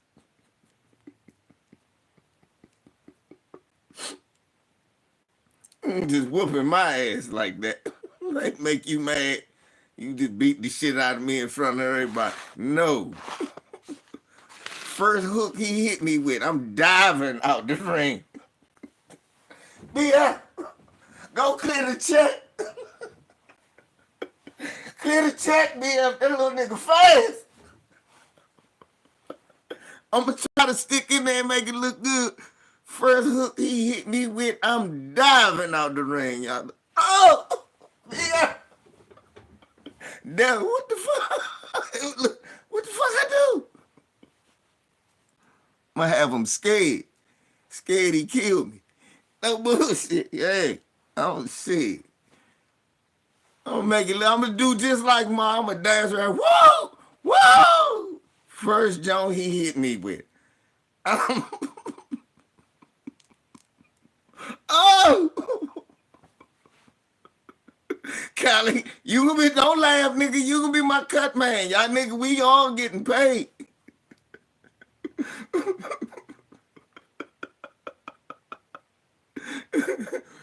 We all getting paid. You whooping my ass like that, nigga. I watched 25 niggas get their ass whooped fucking with you. I'm not gonna be 26, nigga. She. I ain't fucking around. Right.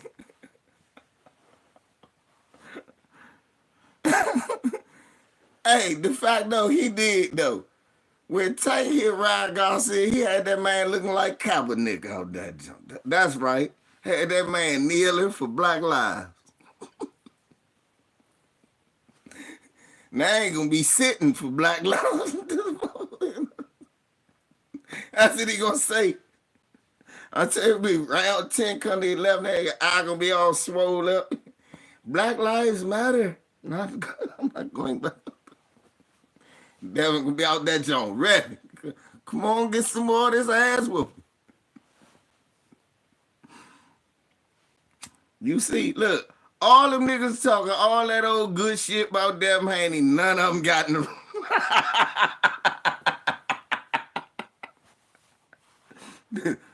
How I know Devin Haney the best fighter that's not heavyweight? Cause this.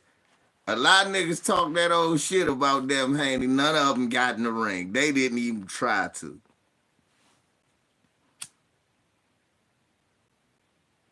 They not even trying to get in the ring. They bringing up paychecks and shit like this man say, my nigga, I didn't know. Yeah, not only and they still ain't getting in the ring, now they quiet as a motherfucker. Ain't none of them talking. Now all of them quiet as shit. Now Floyd Mayweather, old ass, clout chasing old ass man.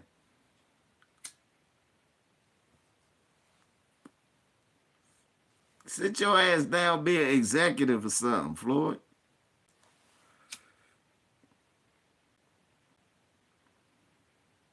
It's so sad that these bitter ass old men who got so much knowledge of the sport and so much to give back, instead of doing that, they are just so stuck on still being who they were.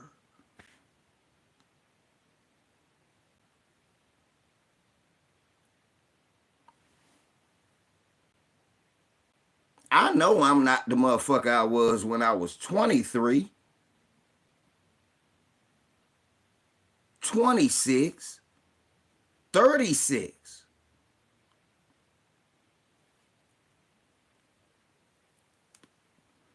Thank you, Callie. Floyd, you 46, 47, you our age. You got grandkids like I got grandkids. What we get out of hating on the next greatest? Don't we want to maintain who we are? Right, BF? BF, they got it twisted. We look good. We are not who we were. We, Callie, was born in 77.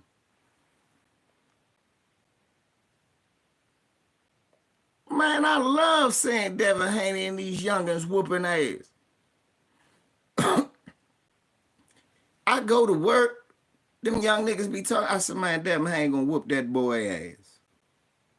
But no, Devin Haney gonna whoop that boy ass. I said, have I been wrong since I've been here?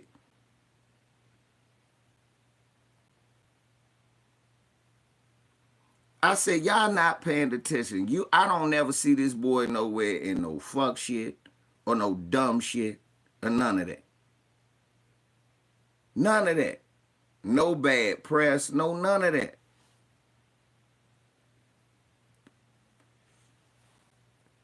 For real, I ain't see Shakur Stevenson in nothing bad.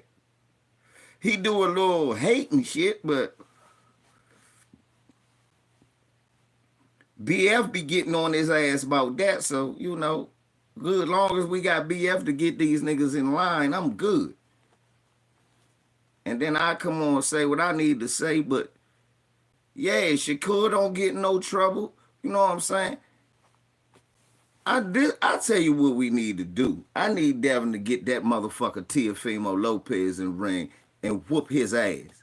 And then I need Bill to knock his father ass.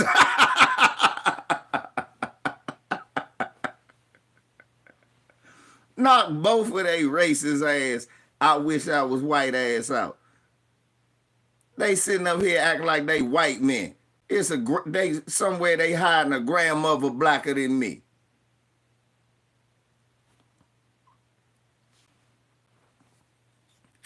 That's who we need to get in the motherfucker ring.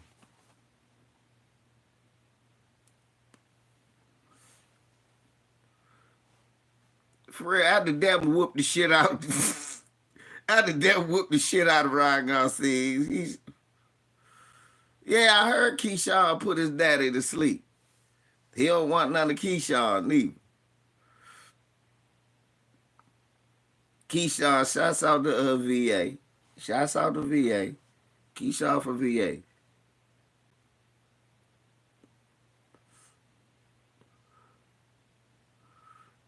See the fact though, that ain't shit, bruh. Cause I done seen your complexion. Trust me. They got a grandmother that look my complexion, nigga. Ask them. Oh, well, you don't fuck with them no more. But, bro, you know, they hiding a grandma that's my black ass complexion.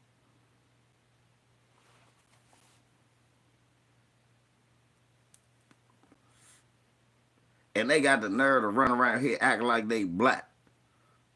I mean, act like they white folks. Fuck out of here, man. You niggas know, but for real, that's real talk. Niggas that be hating on Bill and Devin Haney, you niggas need daddies. And that's some shit you need to take up with your father, nigga. Not you mad ass nigga. Go get a life.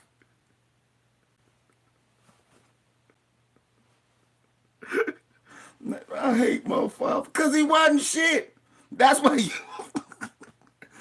you sitting there hating like an old bitch. But get that shit out. Grow out of that shit, nigga. Talk to some of your uncles. Get some of that shit out your blood.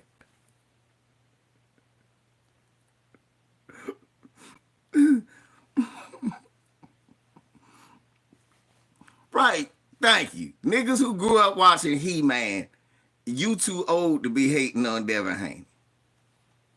If you had a box of Smurfberry Crunch in your house and you know what the fuck I'm talking about, You can't be hating on no damn kids. Devin Haney, I'm old enough to be Devin Haney dad. I got a son that's literally older than Devin. The fuck I look like hating? No, I want them motherfuckers to be the best.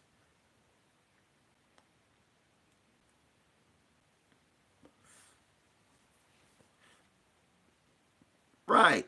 No. Tyrone. Right. BF. You and Tyrone crazy. Look, y'all niggas watching Tranzor Z and Silverhawks hating on a man getting his shine at a young age because you didn't do that. Well, you wasn't a good boxer. And hating don't get you no money. What you get from hating? A bunch of niggas laughing at you. Now, Floyd, you's a great boxer. I don't understand your hating at all. Your day is over with. Me and Manny Pacquiao, we gonna have an exhibition. So, I'm not watching that shit. Nigga, what is it sponsored by? Dome's back pills?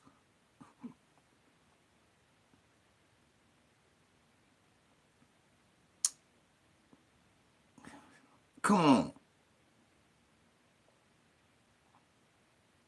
Niggas grew up with knobs that turn on the TV and they hating on Devin Haney. You had a cassette deck in your first car. And you hating on Devin Haney. I saw Jim Duggan. And you hating on Devin Haney. Right.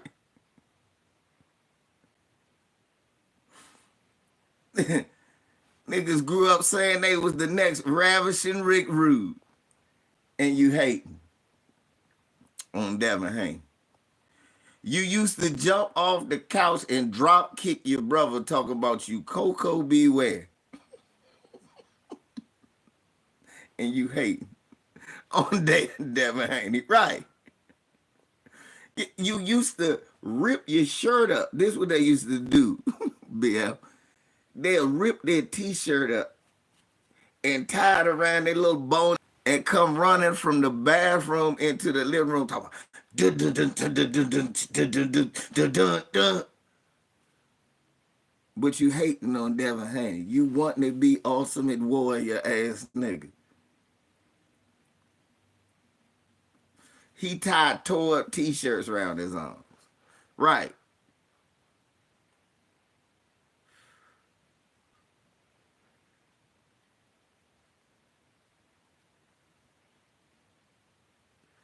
Right.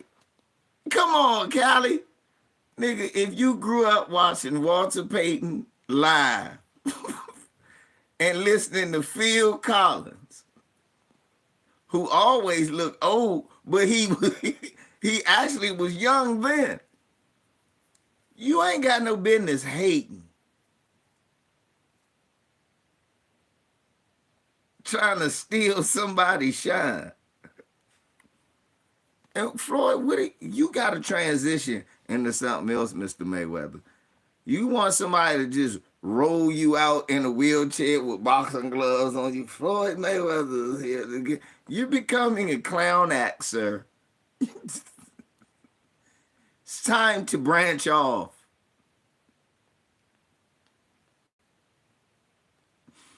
Stop, LeVar. This is the time. This is the teaching moment.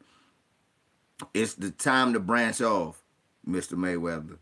Really. You got a lot of money. You be tricking with strippers and shit.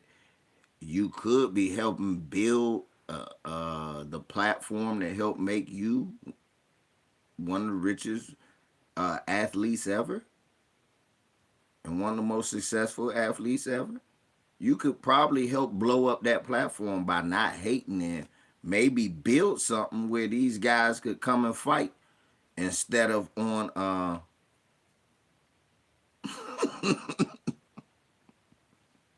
why I say double dribble though? Niggas was shooting half courts from threes, half court threes. Hey, but real talk though, y'all. Yeah, it's over, Floyd. Why don't you Why don't you fight the zone, nigga? Why are you battling niggas who was in the same spot as you when they was your age, when you was their age? Instead of figuring out a way to help them out and make money with them. How about you go against the zone? I'm quite sure. Why don't you buy your own fight footage? Why don't you buy the rights to your own fights footage and you get a library of all your fights? Put it on a boxing platform that shows all of the great upcoming boxers, all the boxers out of your gym. You could charge $1 to watch some of the sparring. Man, Nick, you better get in touch with me, Mr. Mayweather, before some white person actually watches this video and figures out how to make money. But you, sir, are becoming a clown act. Instead of helping Devin, Shakur, and all, by building a platform, how long you think Al Heyman gonna do this, sir?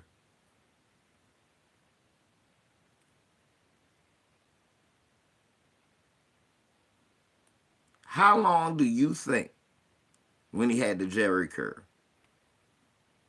How long do you think?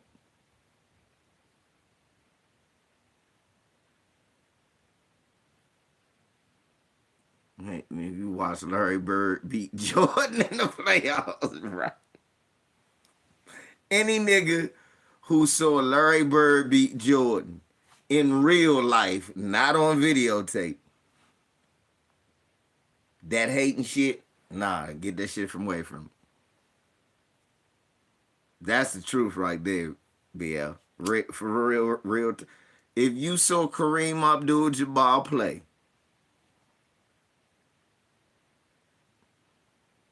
if, if you saw the man with the goggles running up the hardwood, pause, running up and down the court, if you saw that man with goggles running up and down the court, you're too old to be hating.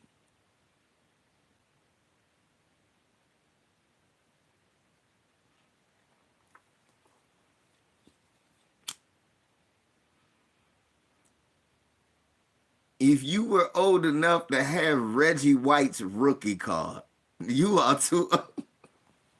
BF.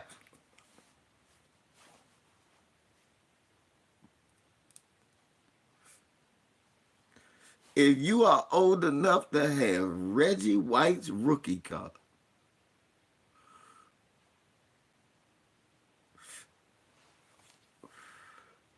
Moses and Bernard King,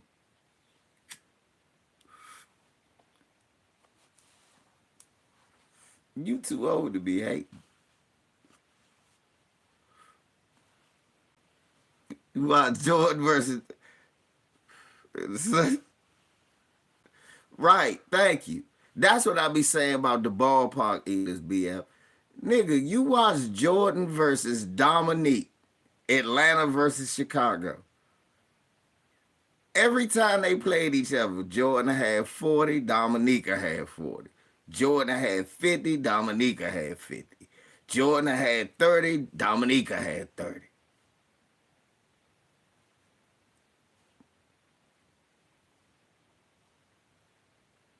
Now all of a sudden you run around, all these people got 30 points. Everybody's scoring 30.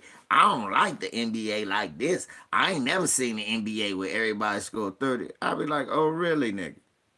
So you forgot the year was like Kobe, T Mac, AI, and Vince Carter?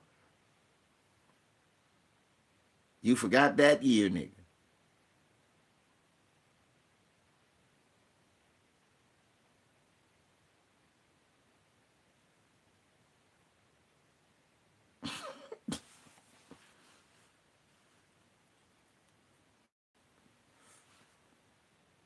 No, Callie. If you went to the movies and saw Hollywood Shuffle, if you rented it from Earl's Video. If you know what Earl's Video Store is, if you know what a video store is, you too old to be a hate.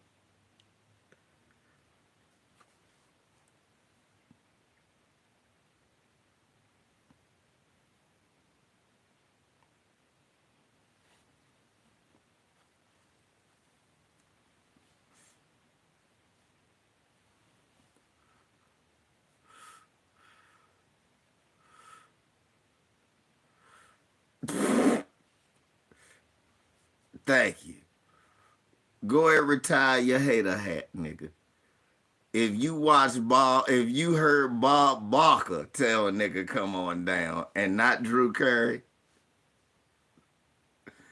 no. BF, Kylie, Ty, Burt, nigga, if you watch The Tonight Show with Johnny Carson,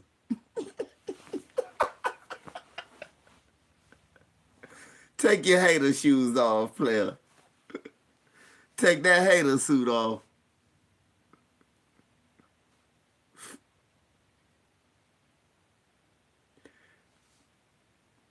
Right. If you had a Blockbuster card,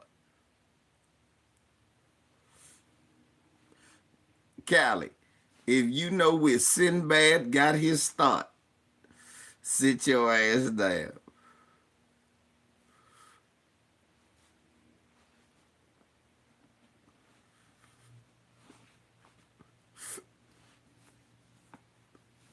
If you remember where Sinbad got his start, sit your ass down. Fuck is you talk about? Floyd. Yeah, Floyd, you still great with an average nigga can't run up on you and you can't defend yourself and you can defend yourself. But you got them big ass bodyguards around you, brother, for a reason.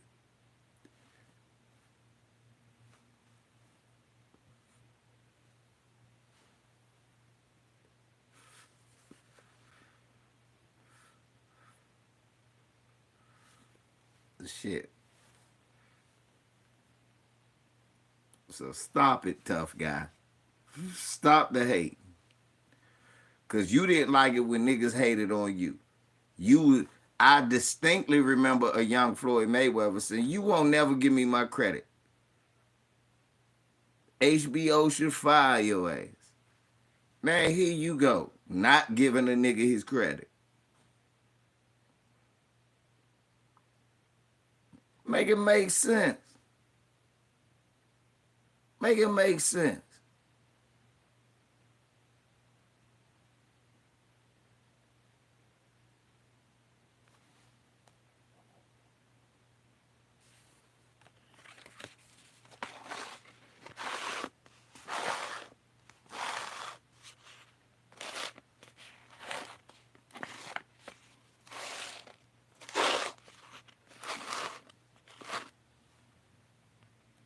Nah, Bert. This was the sneaker. What guess was the only sneaker of choice? Exactly. If you was around when Nike Cortez was brand new, you should stop hating. No. Somebody said if you saw Aaron Pryor fight live, stop hating. Right.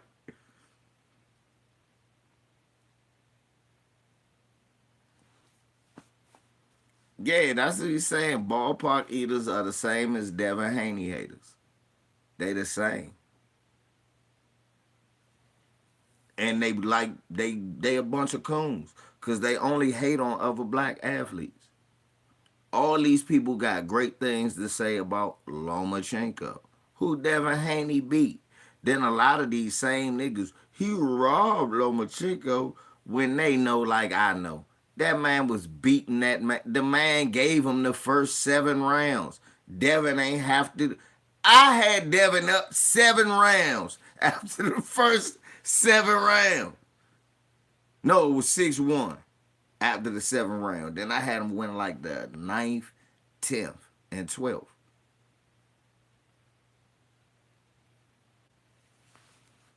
I was like, I don't know what y'all was watching. I watched it 3 times. I said, every time I watch it, I see the same thing. One nigga getting beat all around the ring for the first and won't throw a punch.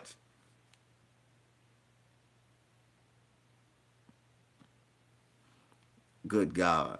Why you say the Jordache, Jay? When you remember, if you remember a Jordache commercial, you too old to be hating. That is the truth, nigga.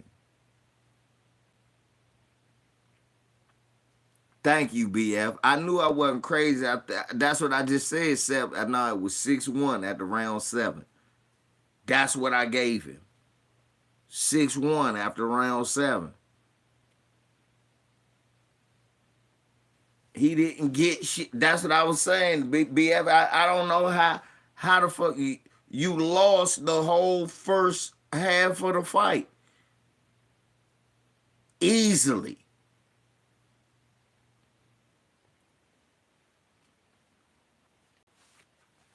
What's up, Aladdin? Aladdin and Anthony came about the same time. So I don't know what niggas was watching. That fight was so. And then Devin Haney whooped that boy ass. Who was that last boy ass he whooped, BF? He got to stop that shit. That nigga beat.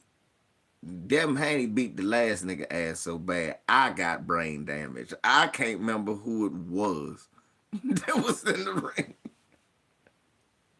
Regis, that's right. I can't, man, and I know Regis could fight.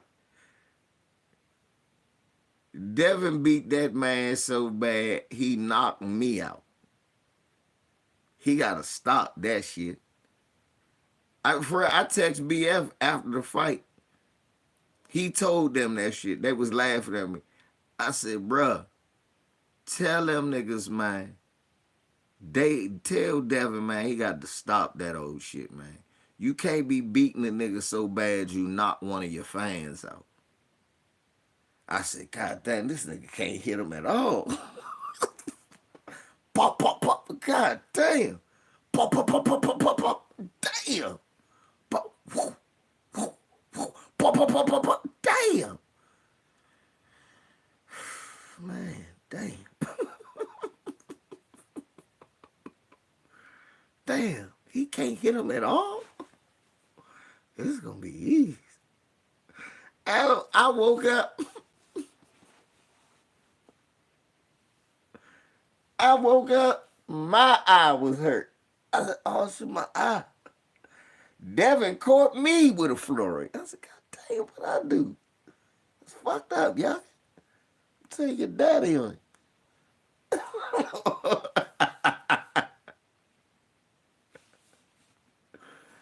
Ah. I ain't one of them niggas, oh, that was boring. No, that wasn't boring. That shit was exciting. It's just after a while. It's like when a team up 70-0, I keep the TV on, but I might fall asleep. But I'm not mad that them niggas was that good.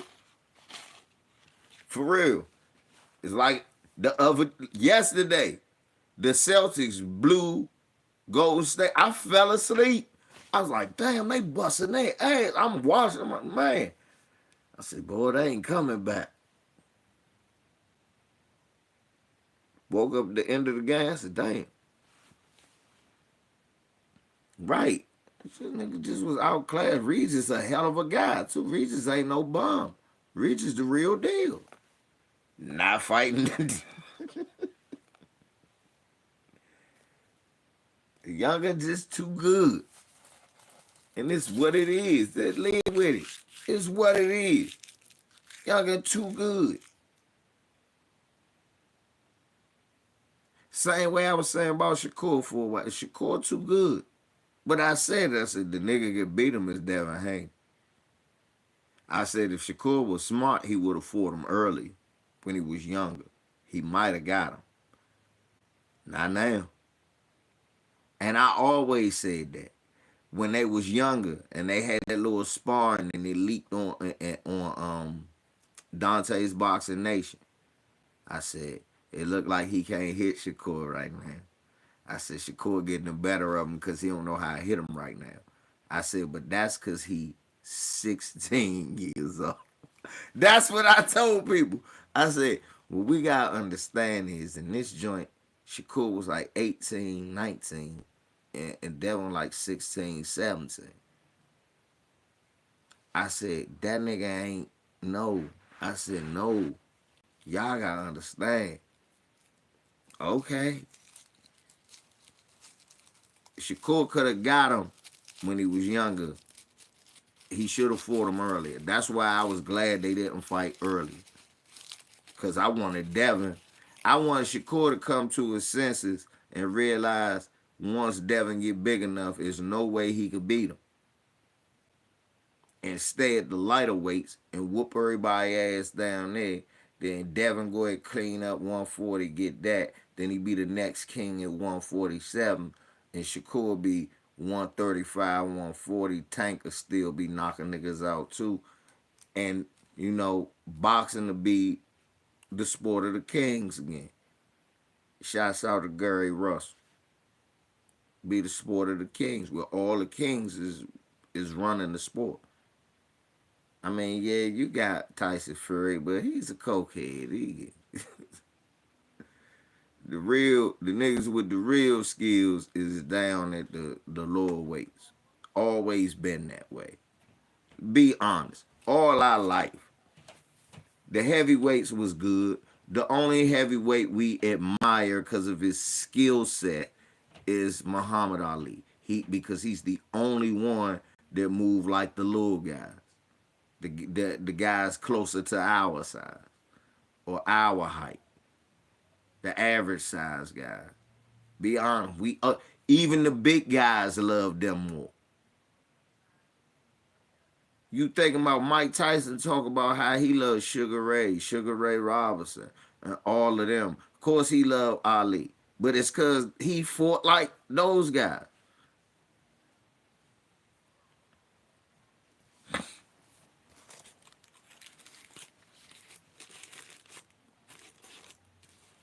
Them skill sets, man.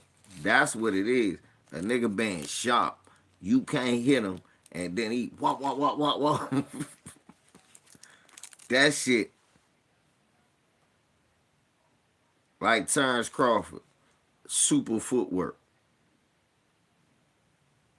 impeccable timing, able to switch hit, control distance, measure you with every shot catch you, bat.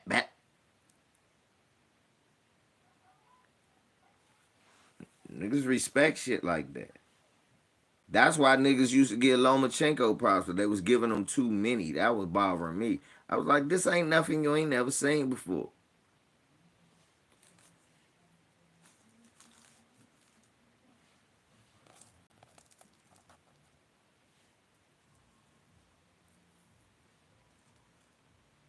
They was doing shit you never seen. You know what I'm saying? Devin Haney versus motherfucking the Australian boy. He pitches a damn near shutout the first fight. Cambosis. And Cambosis beat Tio up. He Devin was trying to get Tio in the ring forever, and he ran away from him. He get Cambosis. He take less money. He don't do none of that crying about money. And then he end up having to go back to Australia, and he don't lose focus. He don't lose none of that. Not only do he go there and pitch a shutout, man, again, he beat that motherfucker so bad, I went to sleep. I said, well, this motherfucker can't touch Devin. I'll be fine. Because I'm one of the people that understand, as long as my TV is on that channel, as long as I paid for it, I put my money in. I did pay to see Devin win, but I also paid to see Devin win. If he beating the shit out of niggas so convincingly that I don't think the nigga can touch him, I'm fine with going to sleep on him whooping somebody ass. I don't complain about it. I'm like, nigga, well, the nigga I wanted to win won. I don't care. I'm weird like that. The nigga I wanted to win. I used to be like that with Floyd, old hating ass. They be like, I fell asleep watching the fight. I said, me too. Why you so happy? You paid. I said, nigga, he won. I said, I fell asleep because I knew the nigga couldn't beat him. And I was up late. I'm high and all that shit fucking around. I'm like, well, shit, I can go to sleep now. Why? Man, this nigga ain't gonna beat Floyd. Wake me up when y'all niggas leaving. Thank you, BF. Nigga, if the Chiefs was winning the Super Bowl 63-10, y'all would have had to tell me the final score when I woke up.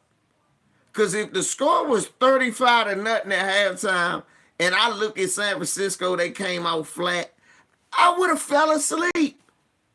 And be like, cool, shit, I won. I'm good, Red Kingdom. If the Lakers up 90, I'm going to sleep. I'm like, they ain't coming. They're not coming back. We got these moves. But I'm gonna leave it on the game. Just like the Devin fight.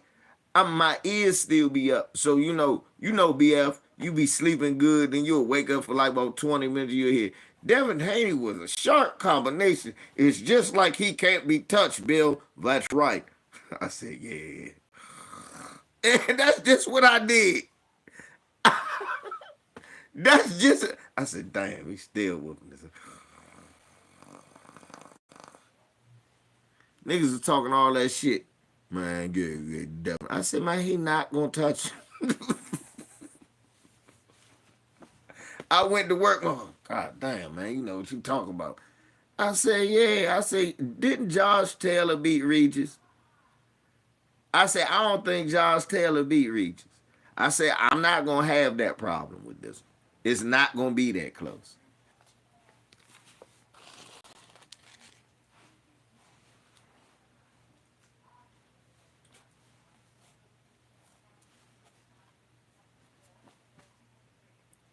I ain't gonna lie, that shit was more lopsided than I thought it would be. I thought it was gonna be like 8-4, not 12-0.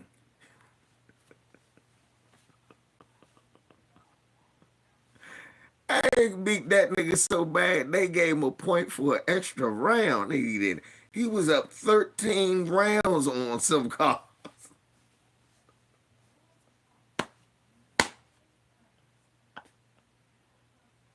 I never saw him. He was up like 13. Wasn't he up like 13 rounds on a card? I don't think I'm making that up. I said, God damn.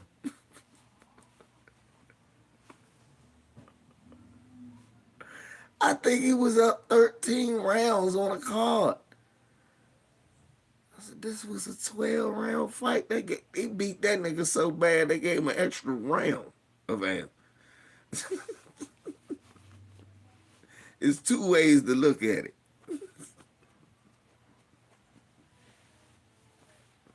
He said, how he get a 10-8 round? He didn't land the punch. That's worse than a knockout.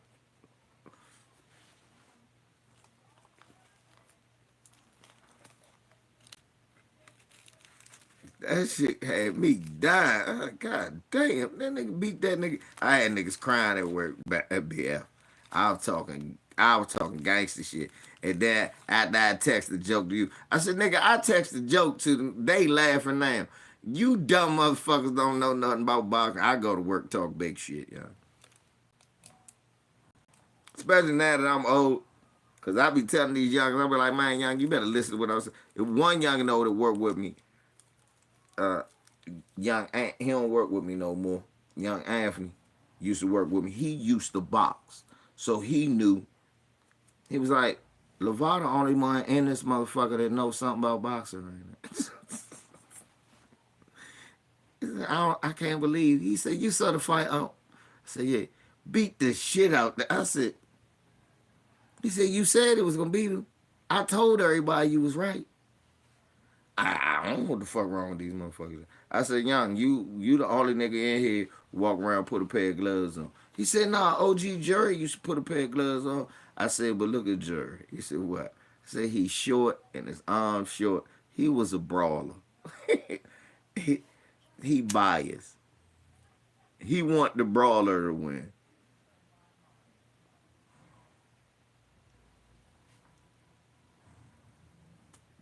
Cause no offense, I looked at it, I said, it looked like he ate a few jabs. So don't it look like he's just a guy who just people just pop, pop, pop, pop, just popping him, keeping his little ass at bay.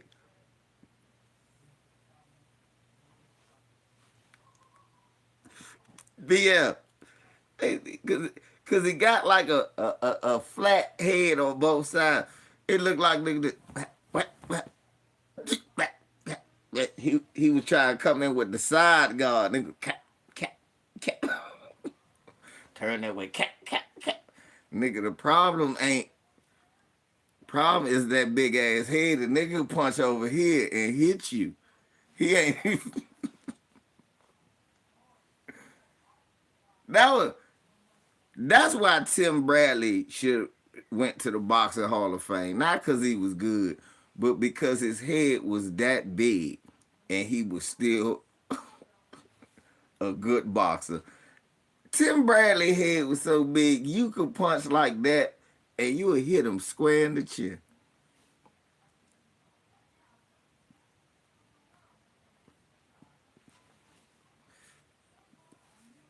Tim Bradley head so big you throw a hook, it stopped like that.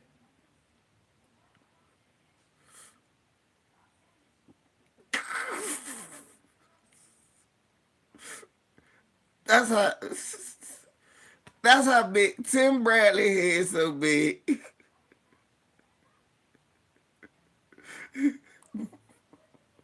He throw hook. What he doing? Hitting Tim Bradley in the head. Don't.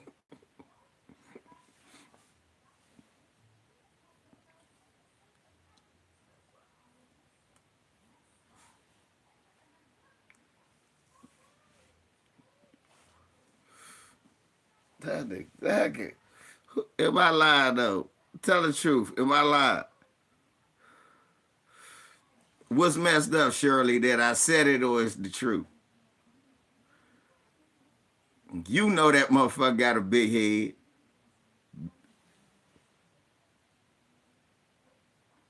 Hit that nigga with a hundred.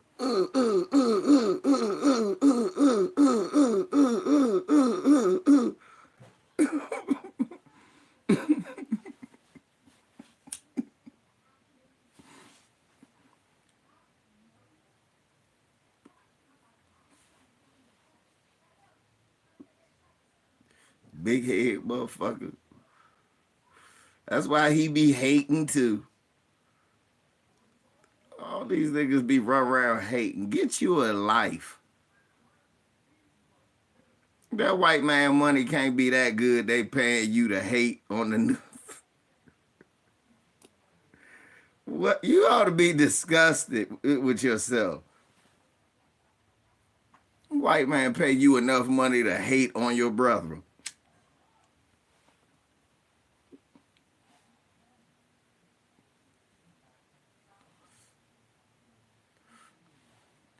Come on, man. Callie. I thought it was you one time that said that Tim Bradley is the most insightful boxing commentator you've ever heard in your life. You said the way that he picks the obvious losers.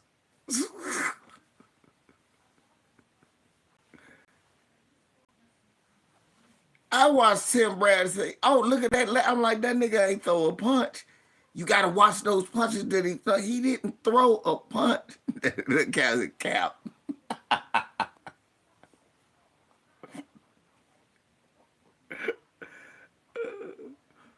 He said, "I'm Captain Capper on that one."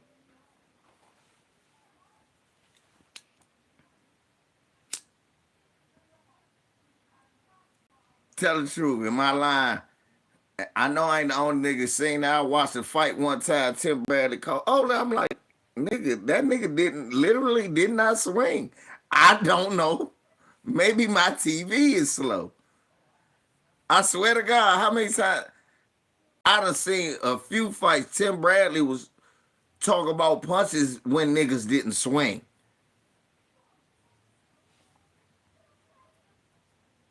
I said, maybe it's something you got to be at the fight.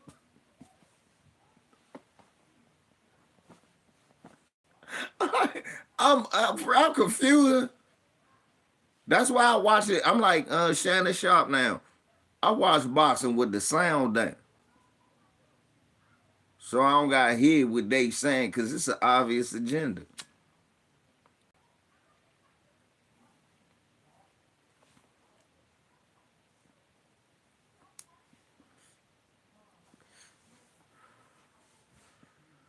Charles Barkley did say he'll work for the KKK if they pay him enough. God damn.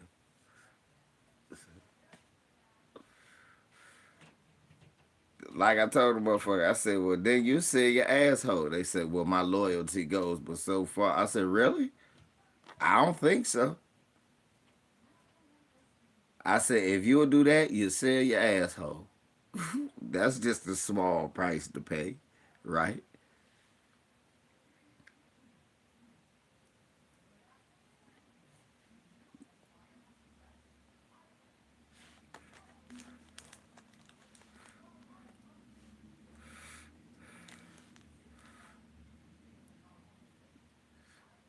Well, you know, Charles Barkley, he loved Dwight, man.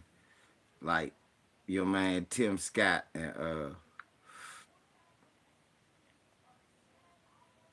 fucking Byron Donalds. I still hate them cool ass niggas. I got on I was banging on Byron Donalds on Twitter and shit. I bang on certain people every day. That joint that Dennis Rodman said some real shit though. That how the NBA expansion watered the league now. Cause I say that all the time. That Michael Jordan played during the time when the league was watered down. And to hear Dennis Rodman say that, like we could beat everybody with our eyes closed, right? That's 2021. He said that.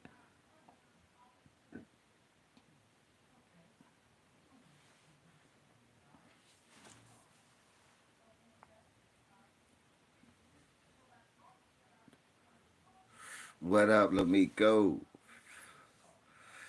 See what I'm talking about, y'all? Look, so Dennis Rodman said that shit. He didn't like the expansion, and I told y'all, adding them extra teams made it easier for him. It's like, oh, we get to play these bums at least 2, 3. Man, Chicago had to play. They was already whooping the shit out Miami, and Orlando. They did get their shit together. They was beating Charlotte. They already had the Wizards. They was who ass they was whooping. They already had the Nets who wasn't that good. Detroit had got old. Milwaukee really wasn't good.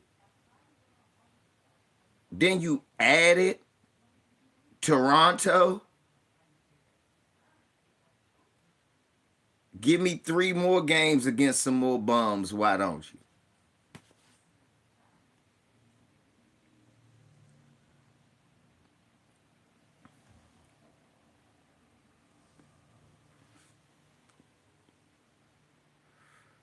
Then you add Toronto and Vancouver. Give me 4 games. You probably play Vancouver twice, and you play what you call it 3 or 4 times. Give me 5 games against some straight up bums. Against a team that they just threw together for 3 years, 2 new organizations. So now I get to play Vancouver. I get to play Charlotte. I get to play Memphis. I get to play Orlando. Well, that was Memphis was Vancouver. I get to play Orlando and Miami and Minnesota. I get to play all these motherfucking bum ass squads that ain't even come to existence. The oldest one by 1996 was 7 years old, and that was Orlando was the best squad. What we can say is Miami built the best squad in the shortest amount of time in the new era because the Miami Heat is only 30 some years old, 34 years old, 35 years old.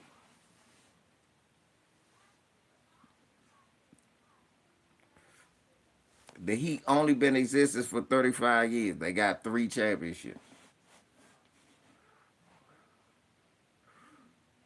They not an original franchise.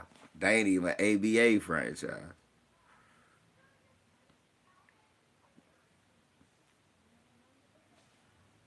So that's what, if we look at it through that point of view, yeah, what Miami did was the best out of all of them because Vancouver slash Memphis, Orlando, Toronto got one. Yeah, Toronto got one. So from 96 to 2018, so 22 years in existence, and they got one. So it's Miami and Toronto.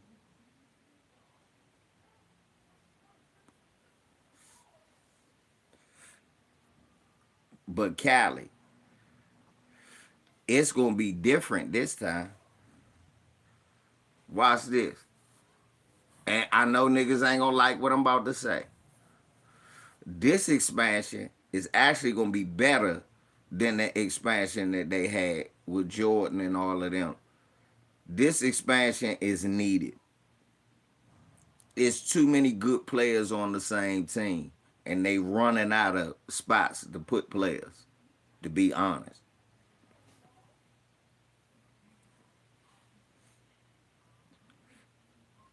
In the next 4 years, they're gonna need a new team. They're gonna need three, to be honest, in the next 4 years. They're gonna need 3 to 4 new teams. They probably gonna start with two. But in the next 10 years, they should have 4 new teams. They better. It's too many basketball players.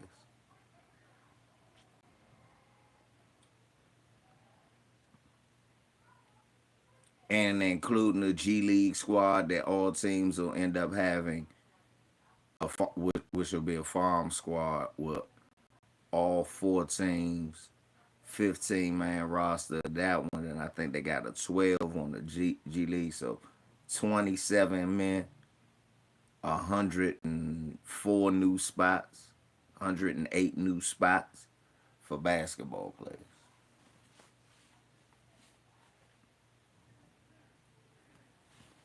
Think of all the motherfuckers playing basketball. They got 108 new spots. Cause that's how it's gonna be. Watch. They gonna need to spread it out. Cause you think about like the niggas on the bench at Golden State, them young niggas. They could have been a team running right now.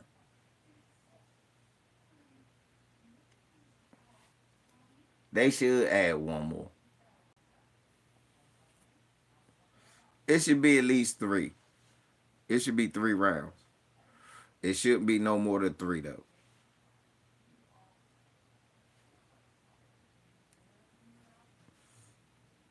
Look at all the niggas on the bench that just wasted away. You James Wiseman, Marvin Bagley, Halliburton would have been one of them. Davion Mitchell was rotting on the bench.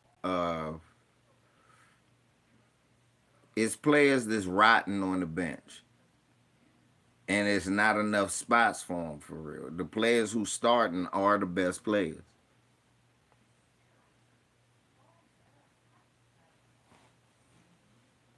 Believe it or not, Bobo is rotten on the bench.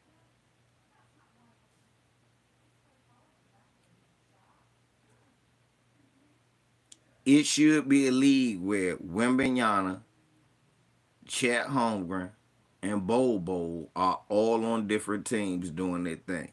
And KD got to go up against all of them.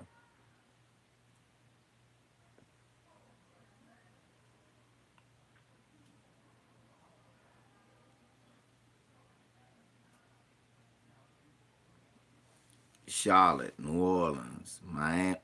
Charlotte turned to New Orleans though. Miami, but Charlotte came back. So Charlotte, New Orleans, Miami,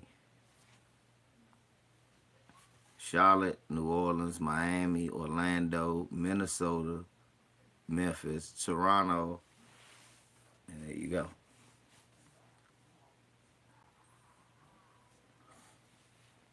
So you get to blow all the motherfucking teams out, Dale, till they figure out how to get their shit together.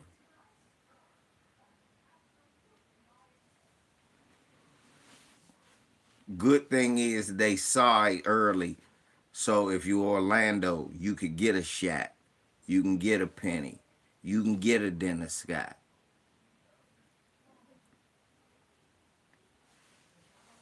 You sorry early. But the thing is, you sorry early. So Steve Francis cannot want to go to Vancouver. You dig what I'm saying? And you only end up with a Country Reeves and Mike Bibby's and shit like that, and Paul Gasol's who just want to leave.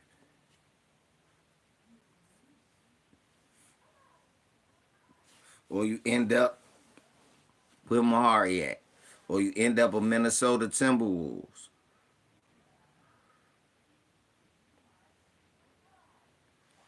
Where you do land one great star, but you can't really get over the hump.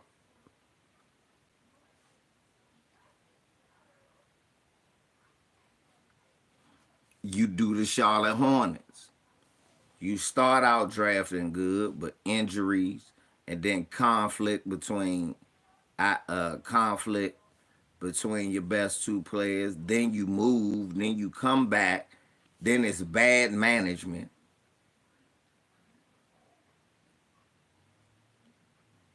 You New Orleans, you just a franchise that just was out of nowhere. And again, it's because of bad it's because of bad because you don't have any good players that you end up in the draft. So you end up with Chris Paul, Anthony Davis, who else they end up with that, that they drafted? A Zion. You dig what I'm saying? You end up with that. But because where you are and because you're a loser, you can't hold on to none of it.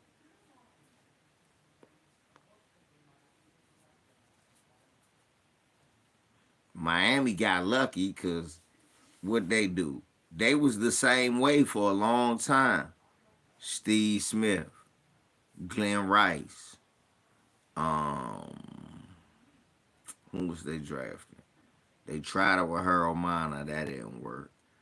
Um, then they drafted D Wade. They end up with Karan Butler. They got Lamar Odom on their team. Then they got Pat Riley, and Pat was like, "No, we gotta trade these motherfuckers. This what we gotta do." And he built them up like an old franchise. They got lucky.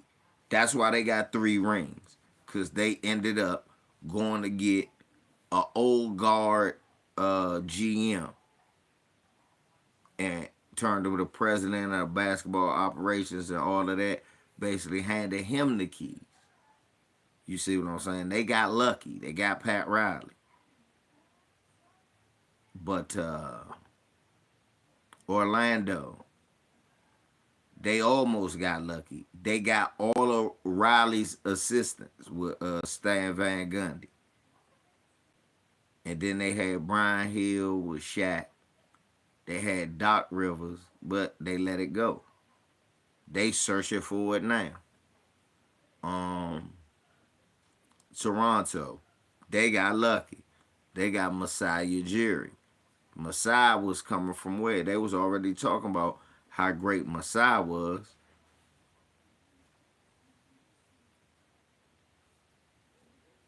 And he figured it out.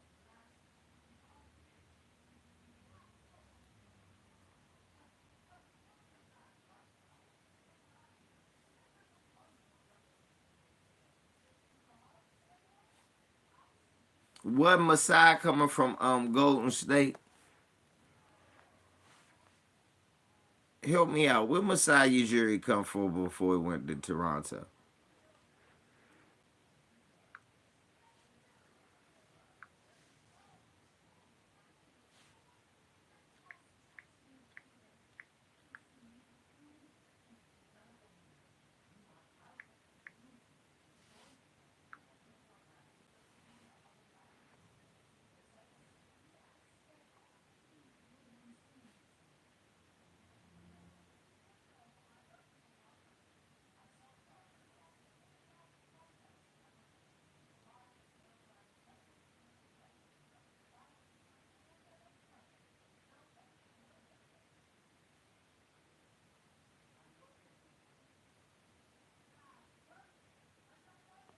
He started in Boston under Doc Rivers,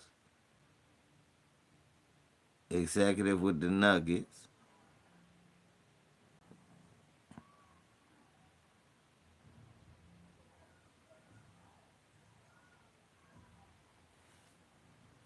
So he started with the Nuggets in 2010 and put their roster together. Then went to the Raptors. So it was the Nuggets.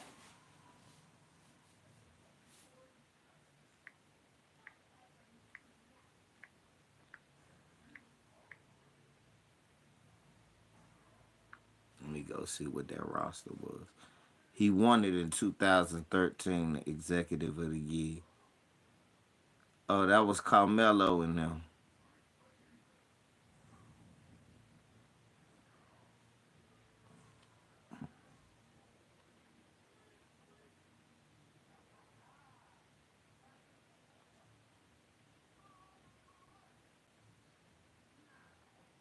Okay.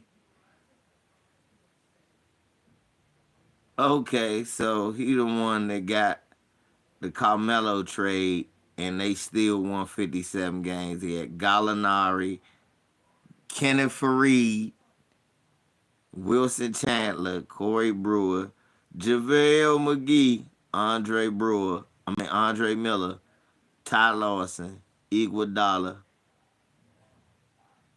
Evan Fournier, Anthony Randolph, Timothy Mozgov, Quincy Miller, and Jordan Hamilton. Then he left and went to Toronto after that.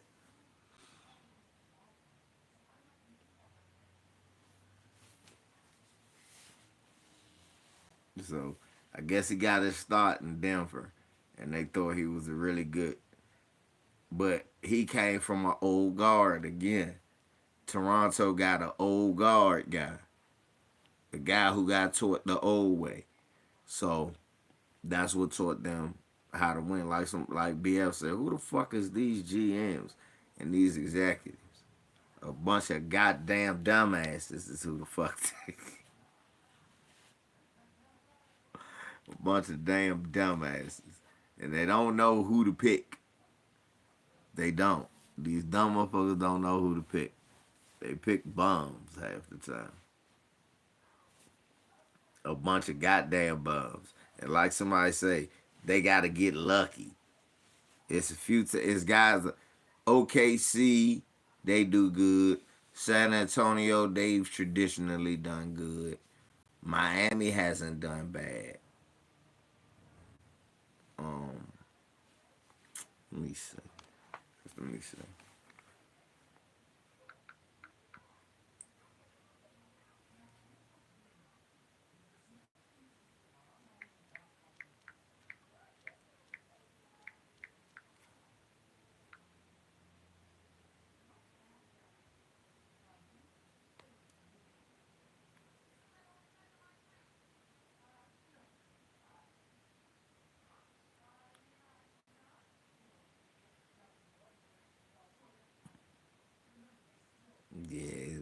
always drafted pretty good.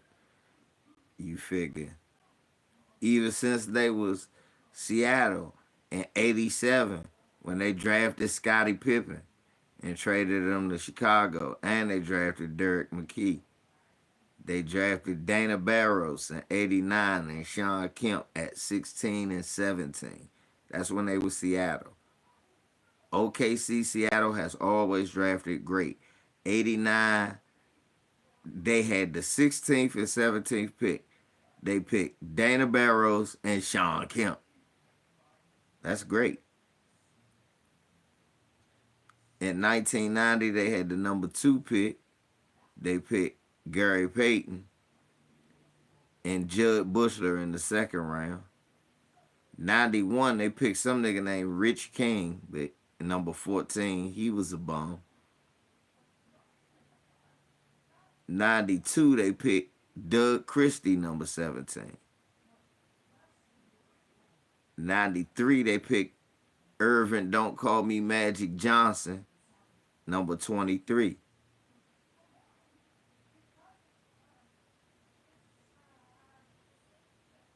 94, they picked some bum named Carlos Rogers. 95, Sherelle Ford. They must have made a trade because 96, they didn't have a second round draft pick. I made a first round draft pick. 97, they picked Bobby Jackson. 98, they picked Vladimir Stepania and Rashard Lewis. 2000, they picked Desmond Mason. 2001, number 12, they picked Vladimir Radmanovic, Earl Watson in the second round, and Bobby Simmons in the second round. But traded Bobby Simmons to Washington, of course. Peter Fesey. He was the second round pick in 2002. They ain't having number 1. 2003, they missed twice. They picked Nick Collison, Luke Rittenhauer, and they picked Willie Green, but traded him to Philly. They missed 2004. They picked Robert Swift, number 12. 2005, they had the 25th pick. They picked Johan Petro, bum. 2006, they had the 10th pick. They missed and picked Mohamed Sane. Who did they miss in 2006? I think that was a bad draft either way. They could have got J.J. Redick. They could have got Rondo. They could have got Kyle Lowry. Shit, they could have got Shannon Brown for all that. And P.J. Tucker. And Millsap. So they missed real bad. But 2007, they had the number 2 pick. And listen to this. They had the number 2 overall pick. They had the number 31 pick in the second round. They had the number 35 pick in the second round. They picked number 1. They picked Kevin Durant with the number 2 pick. Carl Landry with the 31st. And Big Baby Davis with the 35th. They traded both of them. Carl Landry, of course, went to Houston, and Big Baby went to Boston. So they drafted great, but they traded him. The next year they draft Russell Westbrook 4th and Serge Ibaka 24th.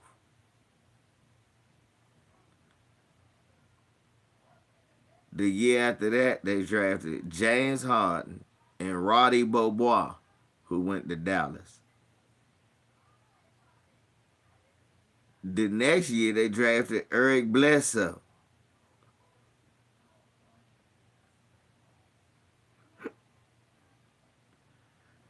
The next year, they drafted Reggie Jackson, 24th. 28th, they drafted some guy, Perry Jones.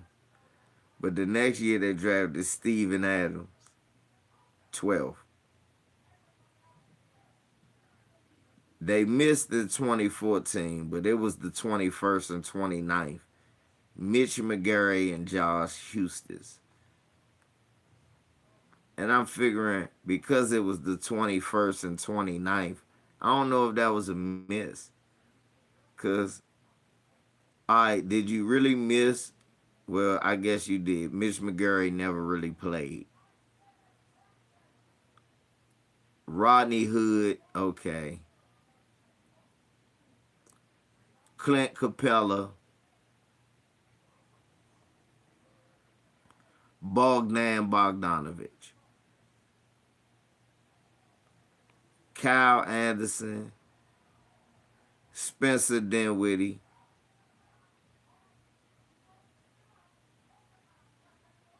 Jeremy Grant. Glenn Robinson the third. Nikola Jokic. Because he went in the second round. So, but I guess everybody missed on the Joker.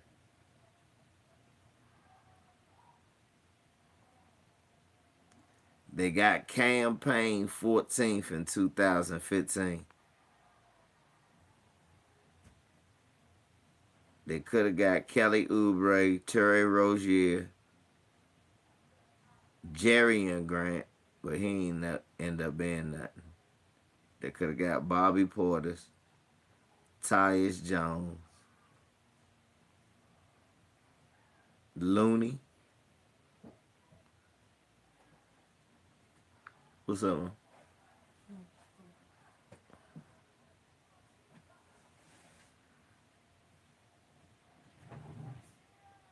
They drafted Terrence Ferguson 21st. In 2017, they drafted Brandon Clark 21st in 2019. Emmanuel Quickly 25th in 2020. Listen, in 2021,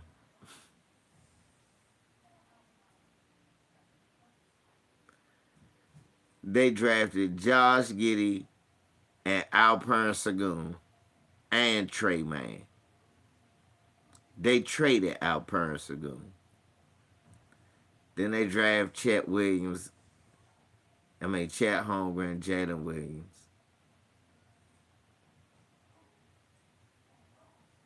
And they drafted Peyton Watson. So Peyton Watson that you be saying on a commercial with Jokic was drafted and then traded.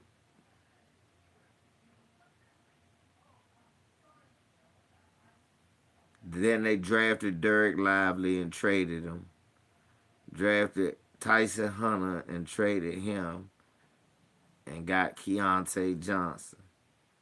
And then they traded him to Utah.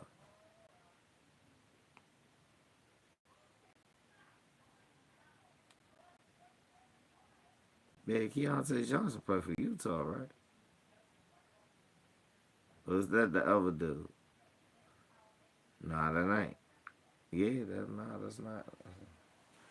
So Seattle drafts pretty good. They drafted pretty good. But the thing is, you gotta be a bum for a long time to draft like that. Ain't nobody trying to do all that shit. I feel what Callie's saying, though. You need to trade some niggas. But anyway, man, I've been on this joint long enough. Let me get the hell up off of here, fellas. It's been cool kicking it with y'all, ladies and gentlemen. Shouts out again to Bill and Devin Haney. Much love to them. Stop hating. Get that hate out your blood. Fuck Byron Donalds and Tim Scott. I ain't even get on them like I was gonna get on them, but you know they're a bunch of butter biscuit biting, tap dancing, jigaboom coons. So fuck them, man. I'm about to get up out of here, man. LVC. We out.